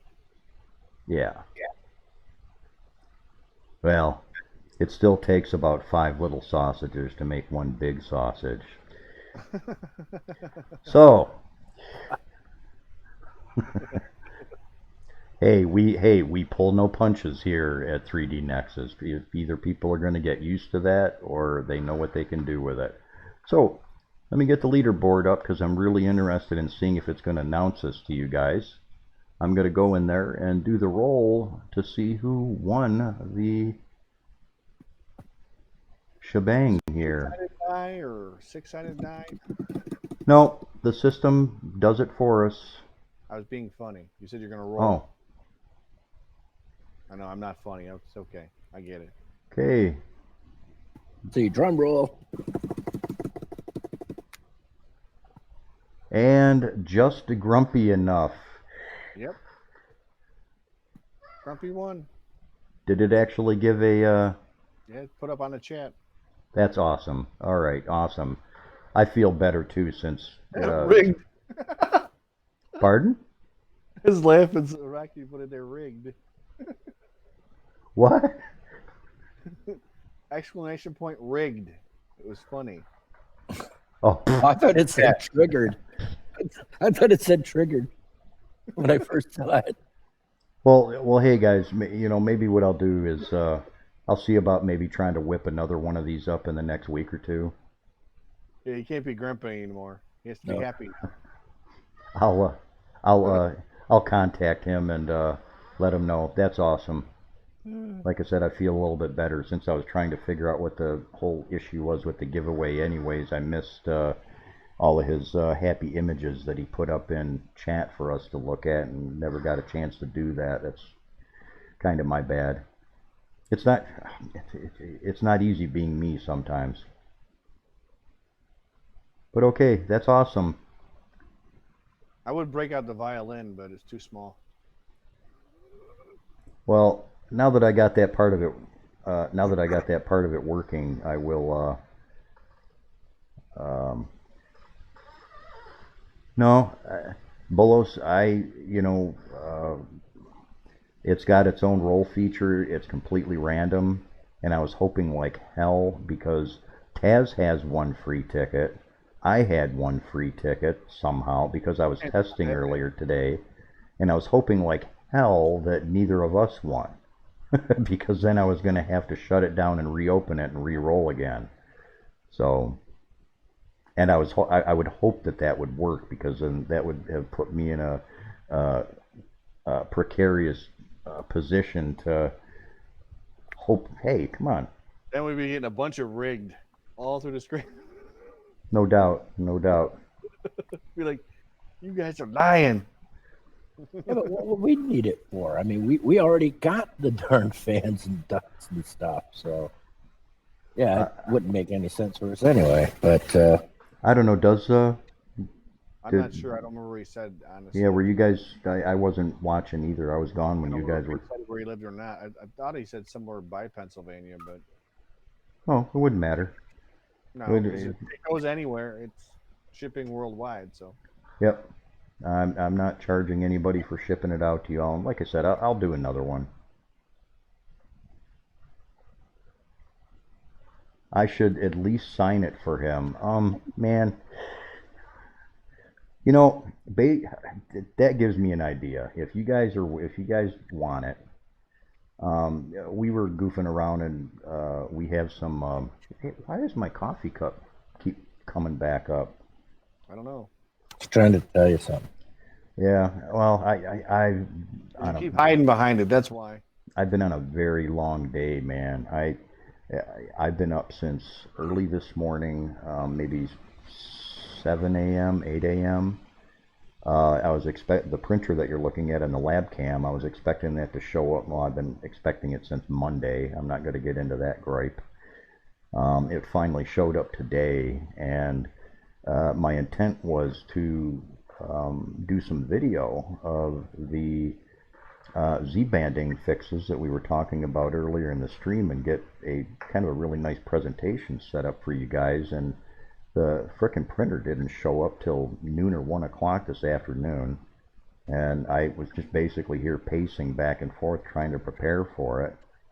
And by the time that showed up, we had some drama on the groups, you know, that took up a lot more time than was necessary. Anyways, relationally, the swag that we've got, Taz has got some of his merchandise on his merch store if you want to throw that link up. Or is your keyboard not working still? My keyboard's not working. I have think to reboot, I'm sure, so I think I'll wait until after the stream. is I can text you on my phone. okay. Yeah, that's you can go to Taz's Twitch channel, and he's got his merch up there. He's got cups, hoodies, t-shirts, Mouse pad. yeah, mouse pad, maybe a sticker or two or something. Yeah, I got the same junk on there. I actually ordered it all today. I ordered some of my stuff too. Well, Well, it was a birthday present from my wife, so she said I could order some. I'm going to put together a couple of special. I don't know. I might do cups or stickers or something like that. So we'll make something that you guys can annoy the hell out of other people. Like when you guys show up at. You're gonna do stickers. Let's get them made somewhere else because those are too expensive. Are they? Yeah, I think so. Yeah.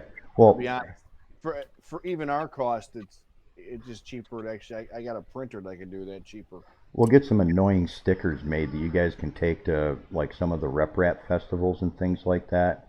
And, like stick them on other vendors' booths and shit. You know, we were already talking earlier today. I was gonna get some. I was gonna get a couple of Hooters women, you know, to show up, and we'll get the 3DN symbol airbrushed on their chest. You know, just. Now, Roxas, you say We cool. gotta hurry, volunteer.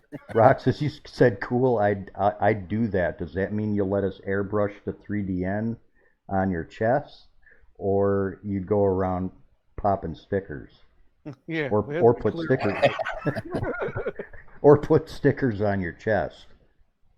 Either way works. Not the chest thing. Well, if we get the stickers big enough, we could actually do some 3DN loincloths too. I mean, yeah. We'll go crazy with it. But anyways, like I said, I'm going to do a couple of special swag items that I'm going to just leave up for a limited amount of time. My wife she brought up Skittles. And I thought about incorporating Skittles into the 3DN logo as kind of like a temporary, you know, happy thing. Whatever, and people buy it. They do. If they don't, I'll buy a few of them and, you know, put them up for giveaways or whatever. Like I said, I'm not interested in making money off of this stuff. Really, it's more just, you know, for something for people to have fun with and a little bit of memorabilia.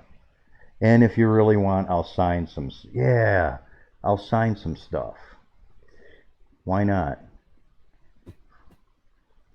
That way, like there'll be we'll do like a one of a kind or a two of a kind thing and everything like that. And yeah, who knows? Maybe in a couple 100 years it'll actually be worth something. Either that, I'd be able to bust it over a young whippersnapper's head or something like that. And see, guy told me 30 years ago I'd meet up with a kid just like you. Bam. So, okay, folks, I think we're pretty much done. If you guys are interested, there's still about 20 or 30 plus people watching. Not many people chatting. If you guys are interested, we can potentially go into what we call after hours. I'm going to have to shut the stream down. It'll be down for about 5 minutes. That'll give all of us a chance to refresh our coffee, take a piss, whatever. Reboot. Yeah. Yeah. Earl's signature on eBay. The price drops.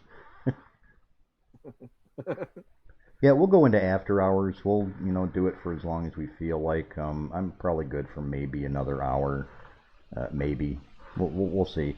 But I need to shut the stream down for archival purposes on both YouTube and Twitch because the primary focus for a good part of the stream was supposed to be the giveaways, the GUI releases, and the Z-banding stuff. We're going to revisit that again pretty soon, a little bit more in depth and detail. So I'm sure we're going to revisit it a lot because a lot of people are having trouble with it, and when you're stuck, it sucks. And we didn't even get a chance to touch on everything either. There's also, take the filament holder off of the top of the printer. There's adjusting the runout sensor out of the way. Get rid of that. Adjusting your filament tension can solve a lot of those issues for some people too. So we'll play with it, and if everything works out the way I'm expecting, I'm not so sure I'm going to get another refurb from the place I got it from. We may break some printers on purpose, just so we can fix them and show you guys how they're fixed. Pardon, Taz? I didn't catch that. So just ask Tracy to send you a couple from the warehouse. A lot of people bring that up. I didn't mean like for free. What I meant was send some from the warehouse. Yeah, that's what I mean. I buy the printers, man. Okay, we're gonna shut the stream. I'll be here. Yeah, we're gonna shut the stream down. It's gonna go right back up in maybe about 5-10 minutes at the most. I'll make that promise. I'll commit to that. Just to give us a chance to powder our noses and stuff, and we'll go into what's called after hours, and we'll keep that going for as long as people feel like doing it. A lot of us don't have lives, and we ain't got anything better to do right now, so ta-da. Okay, everybody, thanks for showing up to the show tonight. If you got any ideas for next week, I have a couple ideas that I'm kicking around, but if you've got any ideas, you can let us know on the Facebook groups, on the Twitch channel, or on the YouTube channel under the video. We'll kind of go from there. You can also, drop a request on 3D Nexus, the website itself, too. Smash that dislike button. No, just kidding. Alrighty. Alright, everybody. So, again, like I said, we'll be back up in about 5 or 10 minutes. See ya. Thanks for coming. Princess Bride. Miracle Max, and I can't remember her name. When they're doing they're waving the goodbye. Have fun storming the castle. Yeah, have fun at the storming the castle. Okay. All right, everybody, we'll see you. Thanks again.